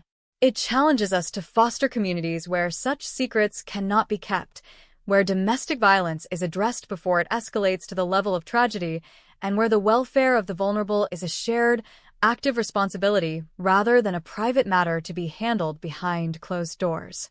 The story of Betty Lou Beets is an invitation to remain alert, to be mindful of the subtle warning signs of manipulation, and to always, without exception, advocate for the truth when confronted with the suspicious silence of others. Ultimately, the case of the Black Widow of Texas reminds us that the truth, while it may be hidden beneath the surface for years, possesses an inherent, inexorable force that will eventually seek the light. The concrete planters and the shallow graves at Cedar Creek Lake were never going to be enough to keep the truth from rising to the surface. Justice, while it may sometimes move with a slow and deliberate pace, is designed to be relentless in its pursuit of accountability. The legacy of this case is not found in the notoriety of the perpetrator, but in the unwavering resolution of the investigators, the courage of the witnesses, and the ultimate triumph of a judicial system that refused to be deceived. As we close the book on this saga, we are reminded that our responsibility to the victims is to never forget the cost of the violence they endured, and to continue to strive for a society where the sanctity of life is protected by the watchful eyes and the resolute actions of those who refuse to let the darkness prevail. The final memory we hold of this case should be one of a restored moral order, where the victims are honored, the truth is laid bare, and the profound, transformative power of justice is finally, irrevocably served. The conclusion of the narrative surrounding Betty Lou Beets is more than the summation of a criminal file. It is a meditation on the fragility of memory and the persistence of the past. As the years continue to drift further from the events of the mid-'80s, the landscape of Cedar Creek Lake has inevitably transformed, shifting from a site of macabre discovery into a place where new lives are built and new memories are formed. Yet, the history of that specific plot of land remains irrevocably stained by the actions of a woman who chose to replace the foundations of her home with the foundations of a tomb. To walk through that area today is to contemplate the invisible weight of history, a reminder that the earth beneath our feet is often a silent observer to the greatest betrayals of human trust. The case serves as an enduring pillar of true crime history not merely because of the grisly nature of the murders, but because it exposes the terrifying ease with which a human being can detach themselves from the consequences of their actions, weaving a tapestry of lies that eventually unravels to reveal the cold, hard skeleton of the truth. The enduring impact of this case on the legal profession is perhaps its most significant contribution to the broader public consciousness. It forced a reevaluation of how investigators perceive the intersection of domestic conflict and lethal violence. For those who study the evolution of criminal law in Texas, the Beets case stands as a landmark that illustrates the danger of the battered woman defense when it is detached from the reality of the actions being defended. It refined the understanding of how malice can be hidden behind the veil of perceived victimhood, pushing the justice system to demand a higher standard of proof and a deeper examination of the motives behind claims of self-defense. This evolution in legal thought ensures that while the law remains compassionate toward the realities of domestic abuse, it does not allow that compassion to be weaponized as a tool for impunity by those who are motivated by something far more predatory and calculated than the instinct for survival. It remains a foundational lesson in the necessity of rigorous, objective, and methodical investigation. The personal recovery of the victims' families, while rarely discussed in the context of the judicial proceedings, is an essential element of the case's long-term legacy. The children of Betty Lou Beets, who were forced to live with the crushing weight of their mother's secrets, represent the true, often unseen victims of this crime. The process of shedding that weight, of finally choosing the light of truth over the safety of the silence, was a courageous and agonizing journey. Their story is a testament to the resilience of the human spirit in the face of absolute parental betrayal. It highlights the profound importance of emotional support and the slow, arduous path toward personal reconciliation after being thrust into the heart of a darkness that was not of one's own making. The fact that they were able to step forward and serve as the cornerstone of the prosecution's case is a powerful indicator of their desire to reclaim their own lives from the destructive influence of their mother's legacy, proving that even in the most toxic of environments, the human impulse toward justice can ultimately triumph. We must also consider the victims themselves, Doyle Wayne Barker and Jimmy Don Beats, not as figures in a crime report, but as the men they were before their lives were stolen. By keeping their identities distinct from the tragedy of their ends, we maintain a measure of dignity that the perpetrators sought to strip away from them. Jimmy Don, with his honorable service as a firefighter, and Barker, a man who sought the peace of a life on the lake, were defined by their contributions and their humanity, not by the cruel ingenuity of the woman who ended them. This case serves as a solemn invitation to recognize the value of each life, to treat the stories of the victims with the respect they deserve, and to ensure that their names are not reduced to mere footnotes in the biography of a monster. Justice, in its highest form, is the restoration of that dignity, the assertion that their lives mattered far more than the methods used to erase them, and the confirmation that their stories will be remembered long after the perpetrator is gone. In the broader scope of societal development, the case of the Black Widow of Texas functions as a stark warning about the necessity of community vigilance. It reveals how easily a person can hide in plain sight when the community around them adheres to a culture of privacy that forbids questioning the behavior of others. The silence of the neighborhood, the reluctance of friends and acquaintances to probe into the sudden disappearances of spouses, and the overall acceptance of the fabricated narratives all contributed to the longevity of the killer's freedom. This lesson is universal. A healthy community is one where neighbors look out for one another with a critical, empathetic eye, where the welfare of the individual is prioritized over the comfort of keeping to oneself, and where the alarm is raised before the tragedy is allowed to escalate. It is a reminder that the security of a community is not just held by the laws on the books, but by the awareness and the involvement of the people who live within it. As we look toward the future, the story of Betty Lou Beets will likely remain a fixture in the true crime genre, not to satisfy a dark curiosity, but to serve as a beacon of reality in a world where facades are often easily constructed. It reminds us that appearances can be deceiving, that the most charming individuals can harbor the darkest intentions, and that the domestic sanctuary is a space that must be built on the foundation of radical, unwavering honesty. The judicial system's 15-year commitment to the appeal process, while often debated as a bureaucratic hurdle, served the purpose of ensuring that the final judgment was unimpeachable. It stood as a bulwark against the potential for error, confirming that the path to justice is rarely a straight or simple line, but one that requires patience, consistency, and a profound respect for the rule of law. It showed that when the weight of evidence is crushing, even the most elaborate and persistent attempts at evasion must eventually falter. Ultimately, the tale of the woman from Henderson County is a story about the inevitable exposure of truth. No matter how deep one buries their actions, no matter how many layers of concrete, earth, or deception are piled upon them, the truth remains a living, breathing entity that will eventually find its way to the surface. The investigative team that worked the Cedar Creek case in 1985 acted not just as law enforcement officers, but as the agents through which the truth finally broke its silence. Their success was not a product of luck, but of the persistence of human curiosity and the refusal to let the narrative of the predator replace the reality of the crime.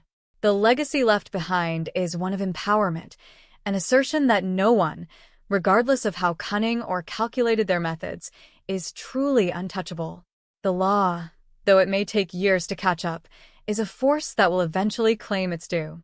As this saga draws to a definitive close in our collective memory, we are left with a final sense of perspective.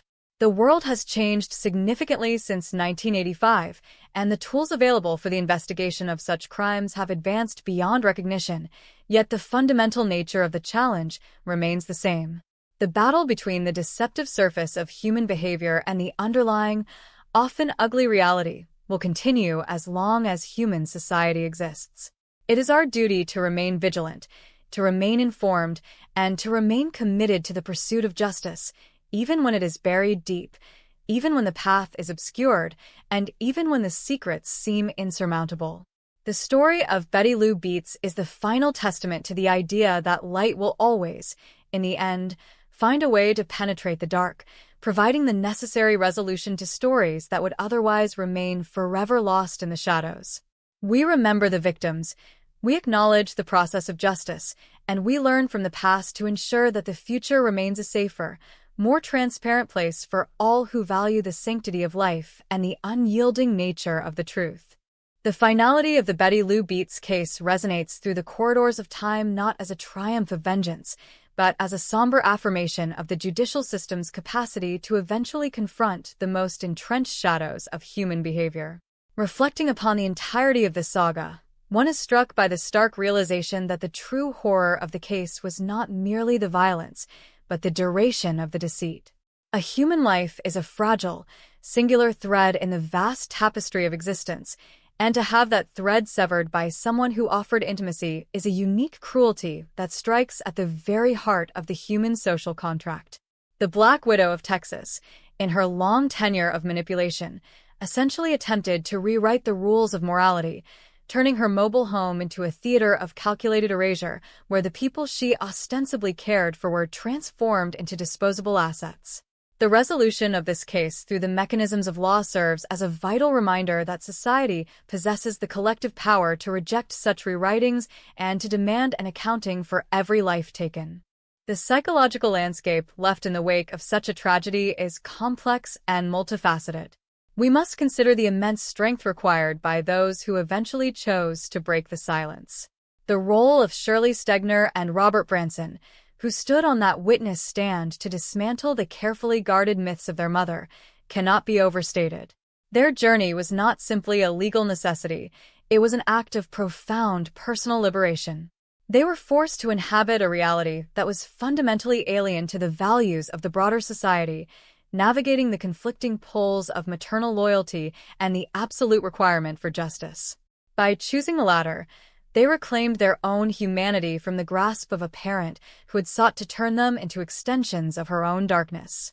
Their testimony remains one of the most powerful aspects of the case, a beacon of truth that cut through the years of accumulated deception and solidified the prosecution's efforts to ensure that the culpability was placed exactly where it belonged. Furthermore, we must address the enduring question of how such a personality was able to thrive within a community for so long.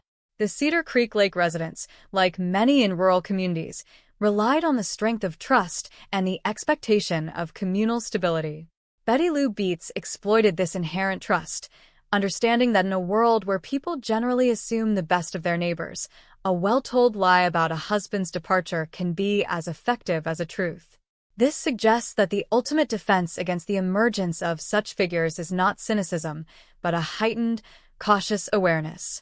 It is the responsibility of those around us to notice when the narrative of a life begins to fragment, when the stories told do not align with the observed reality, and to possess the courage to ask the difficult, probing questions that prevent a small tragedy from escalating into a series of murders. Vigilance, when tempered with empathy and a commitment to communal well-being, acts as the primary safeguard against the encroachment of predatory behavior. The evolution of the legal proceedings, spanning from the initial discovery of the remains to the ultimate execution, stands as a testament to the meticulous nature of the American justice system. The 15-year appellate process, while often criticized for its length, fulfilled its function of ensuring that the conviction was ironclad and that every possible error was addressed. In a society where the death penalty remains a contentious subject, the Beets case provides a stark example of a conviction that was supported by direct physical evidence, multiple witness testimonies, and a clear, verifiable pattern of behavior. The state of Texas, in carrying out the sentence, solidified a historical precedent that demonstrated a zero-tolerance policy for premeditated murder, regardless of the gender or the domestic facade of the perpetrator. It signaled that the gravity of the crime, when proven beyond any shadow of doubt, necessitates a finality that matches the severity of the loss inflicted upon the victims and their families. As we move forward, the memory of Doyle Wayne Barker and Jimmy Don Beets should be preserved not in the context of their deaths, but in the context of their lives. They were men who sought companionship, who contributed to their communities, and who carried with them the simple, universal desire for a peaceful existence in their later years. By elevating their stories, we push back against the darkness of the perpetrator's intent and reassert the value of the individuals she sought to erase. Their legacies are the genuine ones, defined by their service as firefighters and their roles as brothers, friends, and husbands. The injustice they suffered was a profound betrayal of the trust they placed in the institution of marriage, but their memory is sustained by the justice that was ultimately achieved, proving that no life is truly lost when it is remembered with the weight of the truth. The case also serves as a pedagogical pillar for those studying forensic science, psychology, and criminal justice. The methods used by the investigators in the mid-80s to link the two burials to a single perpetrator, to map out the financial motives, and to interpret the staging of the crime scenes have become foundational elements of how we understand cold-blooded, recurring criminality. The transition from a series of mysterious disappearances to the uncovering of a hidden graveyard is a narrative arc that continues to inform our understanding of how to detect and investigate crimes that are hidden in plain sight. Future investigators will look to this case not only for the lessons it provides in evidence gathering, but also for the critical understanding of how the perpetrator's psychology can be decoded through the systematic study of their patterns of deception. The legacy of the Black Widow of Texas is therefore not just one of death, but one of enlightenment, serving to sharpen the tools of those who work to protect society from similar threats. In reflection, the story of Betty Lou Beets is an invitation to engage with the concepts of empathy, accountability, and the nature of truth itself. It asks us to consider how much of our perception of others is based on the curated reality they present, and how much is based on the underlying, often hidden truth. It challenges us to build communities where the truth is valued above the comfort of silence, and where the welfare of the individual is placed above the preservation of a facade. The resolution of this saga, with the final act in Huntsville, provides a sense of closure that is essential for a society to move beyond its most traumatic chapters. It reminds us that while justice may be long in arriving, its eventual manifestation is a fundamental necessity for the health and the integrity of the community at large. The case remains a permanent feature of the historical record, a marker that indicates the limits of what a society will tolerate and the lengths to which it will go to uphold the sanctity of human life. Ultimately, the narrative arc of the Black Widow of Texas brings us back to the fundamental idea that the truth is the most powerful force in the human experience. Despite the years of isolation, the years of successful manipulation, and the layers of soil that were intended to bury the past forever, the truth did not remain dormant. It manifested in the memories of the witnesses, in the chemical signatures of the forensic reports, and in the persistent efforts of those who refused to let the questions go unanswered. The story is a profound reminder that we are all accountable for our actions and that the consequences of our choices will eventually find us. In the end, the perpetrator was not defined by her ability to control the narrative, but by the fact that the narrative ultimately escaped her control.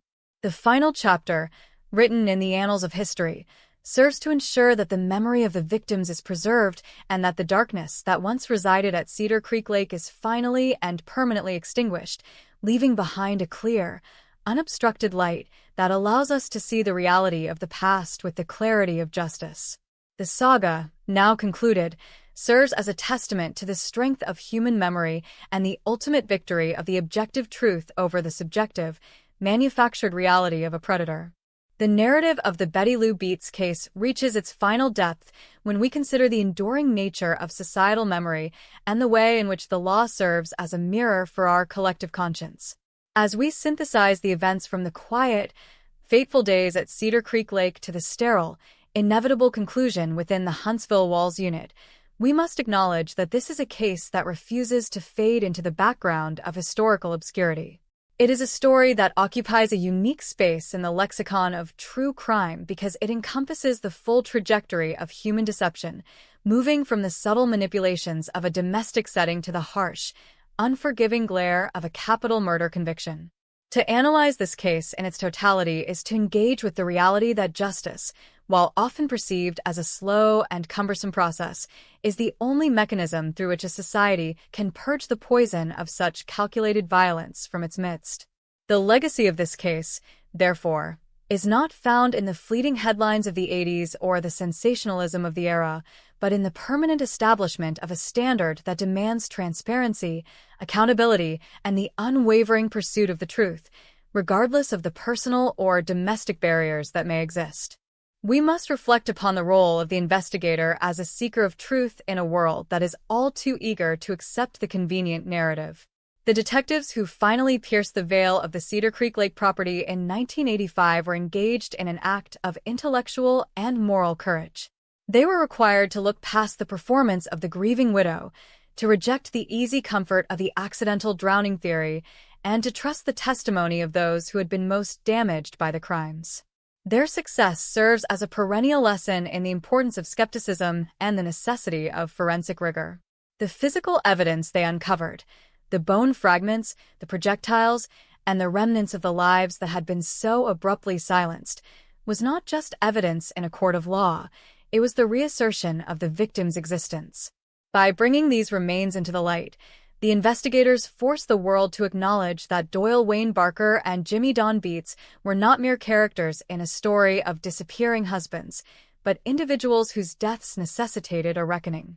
This act of discovery was the first step toward the restoration of justice, a step that continues to serve as an inspiration for those who commit their lives to the pursuit of truth. The trial of Betty Lou Beats further serves as a monumental case study for the judicial system, illustrating the tension between the narrative of the individual and the empirical nature of the law. The defense's attempt to frame the perpetrator as a victim of her own history, using the battered woman syndrome as a shield, was a challenge to the court to reconcile empathy with the demands of absolute responsibility. That the jury was able to separate the psychological context of the defendant from the undeniable reality of her premeditated actions is a testament to the strength of the jury system. It confirms that while the law is designed to be sensitive to the human experience, it is also constructed to be a bulwark against the use of that experience to justify the taking of innocent life. The courtroom, in this instance, functioned as the ultimate arbiter, stripping away the layers of emotional performance and revealing the cold, clinical reality of a perpetrator who had made a series of choices that were rooted not in survival, but in the ruthless acquisition of power and resources. As we look at the broader implications for domestic relationships, the case acts as a somber reminder of the sanctity and the fragility of the marital bond. The institution of marriage is built upon the assumption of mutual protection and trust, an assumption that was systematically and brutally violated by the defendant in every instance. The case does not suggest that we should approach our most intimate connections with suspicion, but it does highlight the importance of maintaining an awareness of the reality of those we choose to share our lives with. It encourages a culture of openness, where the challenges of a relationship are addressed with honesty and where the warning signs of violence or control are never ignored or excused. The tragedy of the victims is a call to recognize that the safety of the individual within the domestic sphere is a collective responsibility, and that we must cultivate environments where such secrets cannot thrive. By learning from the darkness of this case, we can strive to build a future where the home is truly a sanctuary, rather than a potential site of hidden horrors. The execution of Betty Lou Beats in the year 2000 also remains a pivotal point in the discourse on the death penalty in the United States. While the moral and ethical debates surrounding capital punishment continue to evolve, the case of the Black Widow of Texas provides a unique perspective because of the absolute clarity of the guilt involved. When the state takes the life of a perpetrator, it is an act of profound gravity, one that requires a foundation of evidence that is beyond all reasonable doubt. The meticulous nature of the appellate process, lasting 15 years, ensured that every safeguard was utilized and every procedural question was answered. This demonstrates that, even in the most extreme cases, the American justice system remains committed to the principles of due process and the protection of the individual against the potential for state overreach. The case remains a touchstone for legal scholars who seek to understand the complexities of the death penalty and the ways in which the system balances the need for retributive justice with the necessity of constitutional protections. The transformation of the Cedar Creek Lake area from a crime scene to a place of ongoing life is perhaps the final irony of this long saga. The soil that once held the bodies of the victims has since been returned to the natural cycles of growth and renewal, yet the memory of the site is forever etched into the local identity. It serves as a historical marker, a reminder that the peaceful facade of the community was once shattered by an act of profound malevolence. This juxtaposition of the mundane beauty of the lake and the horror of the crimes highlights the way in which the darkness of human behavior can manifest in the most serene of settings. It challenges us to appreciate the present, to cherish the safety of our lives, and to remember the cost of the justice that ensures our security. The victims, Barker and Beets, are remembered not as victims of a forgotten crime, but as the focal points of a process that finally brought them the peace they had been denied in life. Looking forward, the study of this case will continue to be a component of the training for those entering the fields of criminal justice, psychology, and forensic science. It provides a roadmap for the investigation of complex, long-term patterns of criminality and serves as a reminder of the power of consistent, persistent investigative work. The technological advancements that have been made since 1985, such as improved DNA analysis and more sophisticated forensic tools, would likely have rendered the case much simpler to resolve today, yet the core principles of investigation remain the same. The necessity of a thorough search, the importance of careful documentation, and the critical role of witness testimonies remain the pillars upon which every successful prosecution is built. The story of the Black Widow of Texas reminds the next generation of professionals that the tools may change, but the mission to uncover the truth and to hold the guilty accountable is a constant, enduring mandate. In summation, the narrative arc of Betty Lou Beets is one that concludes with the restoration of the truth. It is a story that began in the shadows of deception and ended in the light of a clear, substantiated judgment.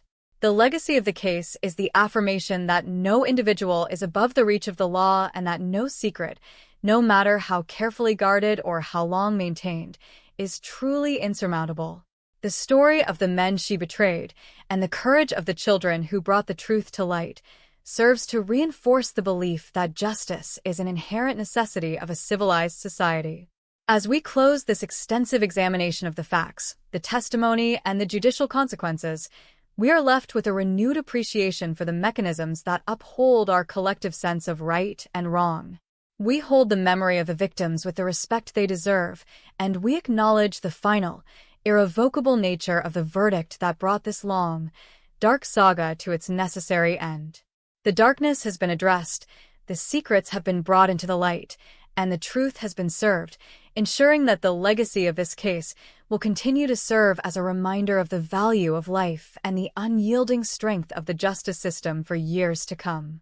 As the sun sets on the final chapter of this long and agonizing saga, we are left to contemplate the profound stillness that follows the resolution of such absolute violence.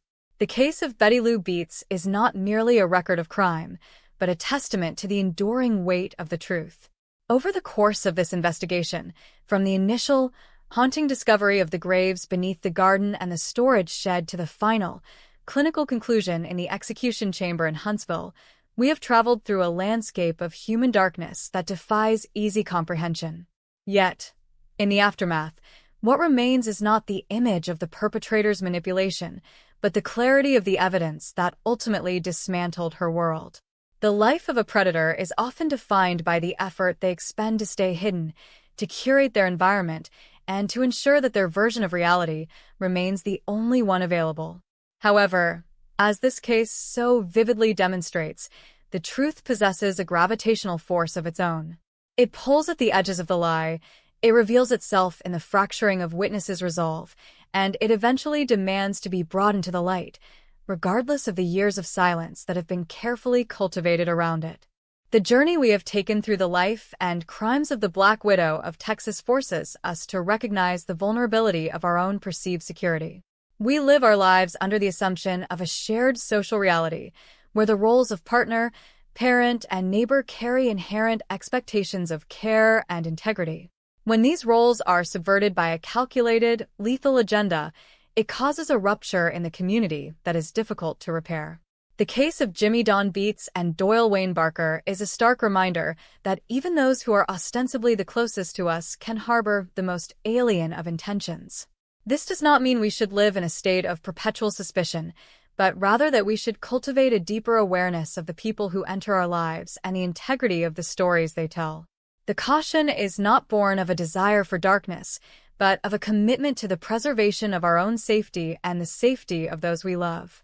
The tragedy of the Cedar Creek Lake community was that it allowed a predator to define the narrative for far too long, and it is a lesson that serves as a sentinel for all who seek to protect the sanctity of their homes. Furthermore, we must honor the resilience of the justice system, which, for all its complexities and its sometimes agonizingly slow pace, proved to be the ultimate instrument of restoration. The investigators of Henderson County, who labored through the frustration of dead ends and the deception of a skilled manipulator, deserve recognition for their unwavering commitment to the empirical facts. Their work serves as a standard for all future professionals in the field, reminding them that the truth is often found in the most overlooked of details and that the persistence of a seeker can overcome even the most elaborate of obfuscations. The judicial process, as it unfolded in the courtroom and through the extensive appellate cycle, was a rigorous demonstration of the rule of law. It showed that the system is designed to absorb the weight of complex, emotionally charged arguments, such as the defense of battered woman syndrome, and to filter them through the objective requirements of the law. This process, while exhausting for all parties involved, ensures that the final verdict is not merely a reflection of public sentiment, but a substantiated, irrevocable conclusion that respects both the rights of the accused and the lives of the victims. The recovery of the victim's dignity is perhaps the most significant victory that emerged from the rubble of this case. For years, Barker and Beats were relegated to the status of missing persons, their disappearances explained away by the fabrications of their killer. To have them recognized, properly laid to rest, and to have their stories told through the lens of justice is a profound act of restorative care. It affirms that their lives had a value that transcended the methods used to end them and that their loss was a matter of public and legal concern. By focusing on their service as a firefighter and their role as members of their community, we effectively strip away the anonymity that the perpetrator sought to impose upon them. We ensure that they are remembered not as victims of an accident, but as men whose lives were stolen by an act of absolute, intentional evil, an act that the community ultimately stood against. As we conclude this reflection, we must also acknowledge the survivors, the children who were forced to grapple with the monstrous reality of their mother's actions and the devastating role they were coerced into playing. Their path toward recovery is one that is rarely charted in the official records of the case, but it is a path that deserves our deepest empathy and respect. They are the individuals who carried the weight of the secrets, and they are the individuals who possess the strength to finally discard them. Their decision to speak, to share their pain, and to stand as the pillars of the prosecution's case was the pivotal turning point that allowed the truth to emerge. Their resilience is a reminder that even in the most toxic of environments, the impulse toward truth and the desire for a moral existence can endure. We should remember them not as the children of a criminal, but as the individuals who ultimately chose to reject the darkness and to hold the truth up as a beacon for others. The legacy of the Black Widow of Texas is now firmly embedded in the history of the American legal system, a marker of the limits of human depravity and the resilience of the truth. It serves as a reminder to the next generation that the investigation of such crimes requires a delicate balance of sensitivity, objectivity, and persistence. The tools of our time, the advancements in forensics, the digital footprints we leave behind, and the increased connectivity of our communities have made it more difficult for such crimes to remain hidden in the future, yet the need for human vigilance remains as vital as ever. We remain the guardians of our own social reality, the ones responsible for watching over our neighbors and ensuring that the stories we tell are rooted in the honesty of our shared humanity. The story of Betty Lou Beats is an invitation to remain present, to remain critical, and to never allow the convenience of a comfortable lie to replace the necessity of the difficult, often uncomfortable truth. As the memory of the events at Cedar Creek Lake continues to fade into the annals of historical record, the core lessons of the saga remain as sharp and as relevant as ever. We are reminded of the value of life, the strength of the judicial system, and the capacity of the truth to eventually find its way through the darkest of concealments. The saga has reached its definitive end, and we are left with a quiet satisfaction of knowing that the process of justice, while it may take years and may require the sacrifice of the most intimate trusts, will eventually prevail. The darkness that once centered on that small mobile home property has been addressed, and the community has been afforded the opportunity to move forward, guided by the clarity of the facts and the resolution of the law. We close the book on this extensive account, not with a sense of triumph, but with a sense of profound relief that the truth has been served and that the memory of the victims has been honored. The saga is complete, the final judgment is rendered, and the light of justice has finally, and irrevocably, displaced the shadows that once cast such a long, cold reach over the people of Texas. May the victims finally find the peace they were so cruelly denied, and may the history of their lives be remembered as a testament to the fact that no lie is truly invincible when confronted by the unflinching, persistent light of the truth. The final contemplation of the Betty Lou Beets case leads us toward an understanding of the profound, often quiet aftermath that follows the conclusion of such a harrowing judicial odyssey. When the institutional machinery of the state has finished its work, when the final appeals are exhausted, and when the legal records are sealed in the archives of Henderson County, there remains an indelible imprint on the collective conscience of those who bore witness to the unfolding of these events. The case does not simply end with an execution. It reverberates through the decades, serving as a permanent fixture in our understanding of how extreme violence can operate within the most domestic of spheres. To reflect upon this is to engage with the reality that history is not just a series of dates and court rulings, but a living, breathing continuity of human experience where the echoes of past betrayals continue to shape our present understanding of justice, empathy, and the fragile nature of interpersonal trust. We must consider the quietude that eventually reclaimed the Cedar Creek Lake property. The mobile home, once the site of such meticulous, multi-year horrors, eventually fell into the silence of time, but the psychic landscape of the area was forever altered. For the local community, the discovery of the grave served as a moment of profound collective reckoning, a realization that the safety they assumed was a given was, in fact, a construct that could be easily dismantled from within. This realization fostered a new, more critical awareness among the residents, an understanding that the performance of normalcy is not a guarantee of innocence. This shift in perception is perhaps the most enduring, if intangible, outcome of the case. It is the emergence of a community that understands the necessity of vigilance, not out of a desire for intrusion, but out of a commitment to the fundamental safety and welfare of every member within the society. This is the positive legacy of a dark event, the conversion of complacency into a proactive, thoughtful concern for the well-being of the collective.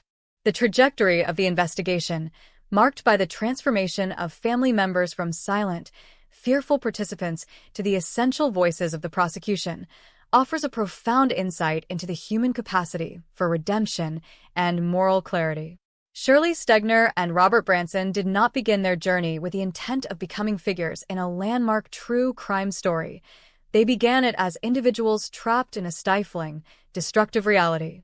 Their transformation is a testament to the fact that the moral imperative toward truth can be suppressed for a time, but it cannot be permanently extinguished.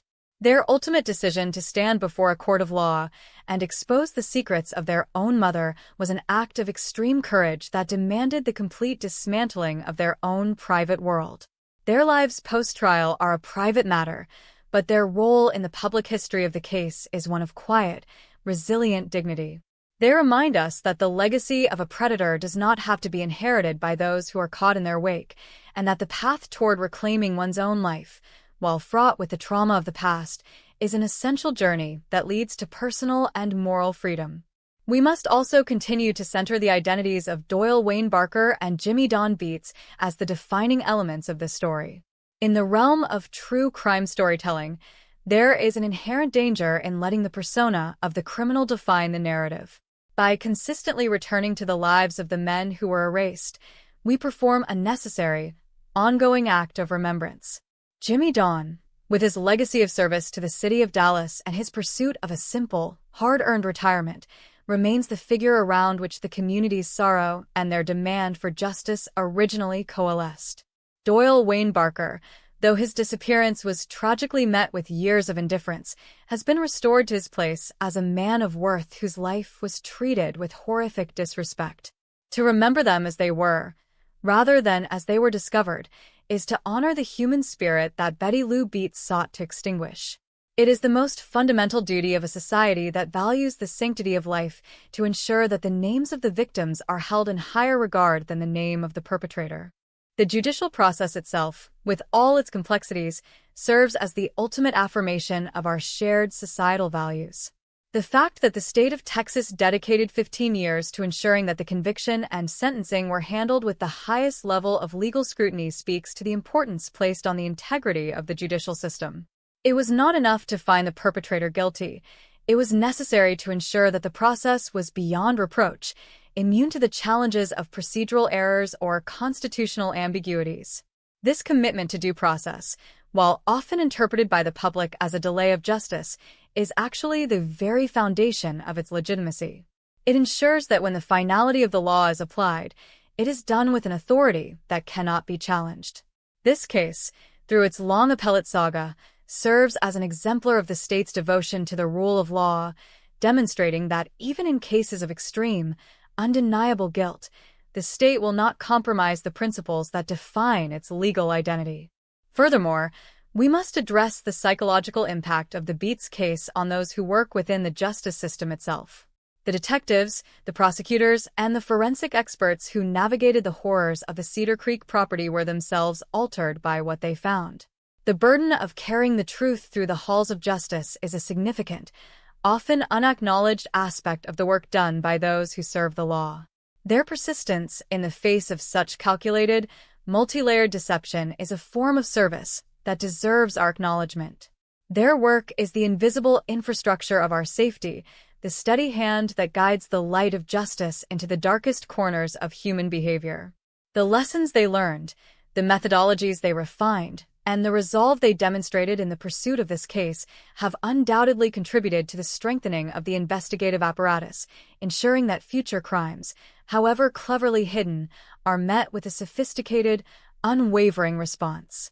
Looking toward the horizon of the future, the Betty Lou Beets case will remain a necessary inclusion in the study of human behavior, law, and morality. It serves as a reminder that we are all responsible for the narratives we build, the secrets we keep, and the impact we have on the lives of those we encounter. The story is a cautionary tale, a beacon of reality, and a final, permanent record of a life that was lived in opposition to the very values that bind us together. As we close the final pages of this investigation, we are left with a clear, resonant truth that justice is not merely an event, but an ongoing process, a continuous assertion that the sanctity of life, the integrity of the truth, and the pursuit of accountability are the pillars upon which our society must rest. The shadows of the past have been addressed, the truth has been fully and irrevocably brought into the light, and we are left with the solemn, necessary reminder that we must continue to watch over one another, to value the truth, and to ensure that the darkness is never again permitted to prevail over the common, shared hope of a just and transparent existence.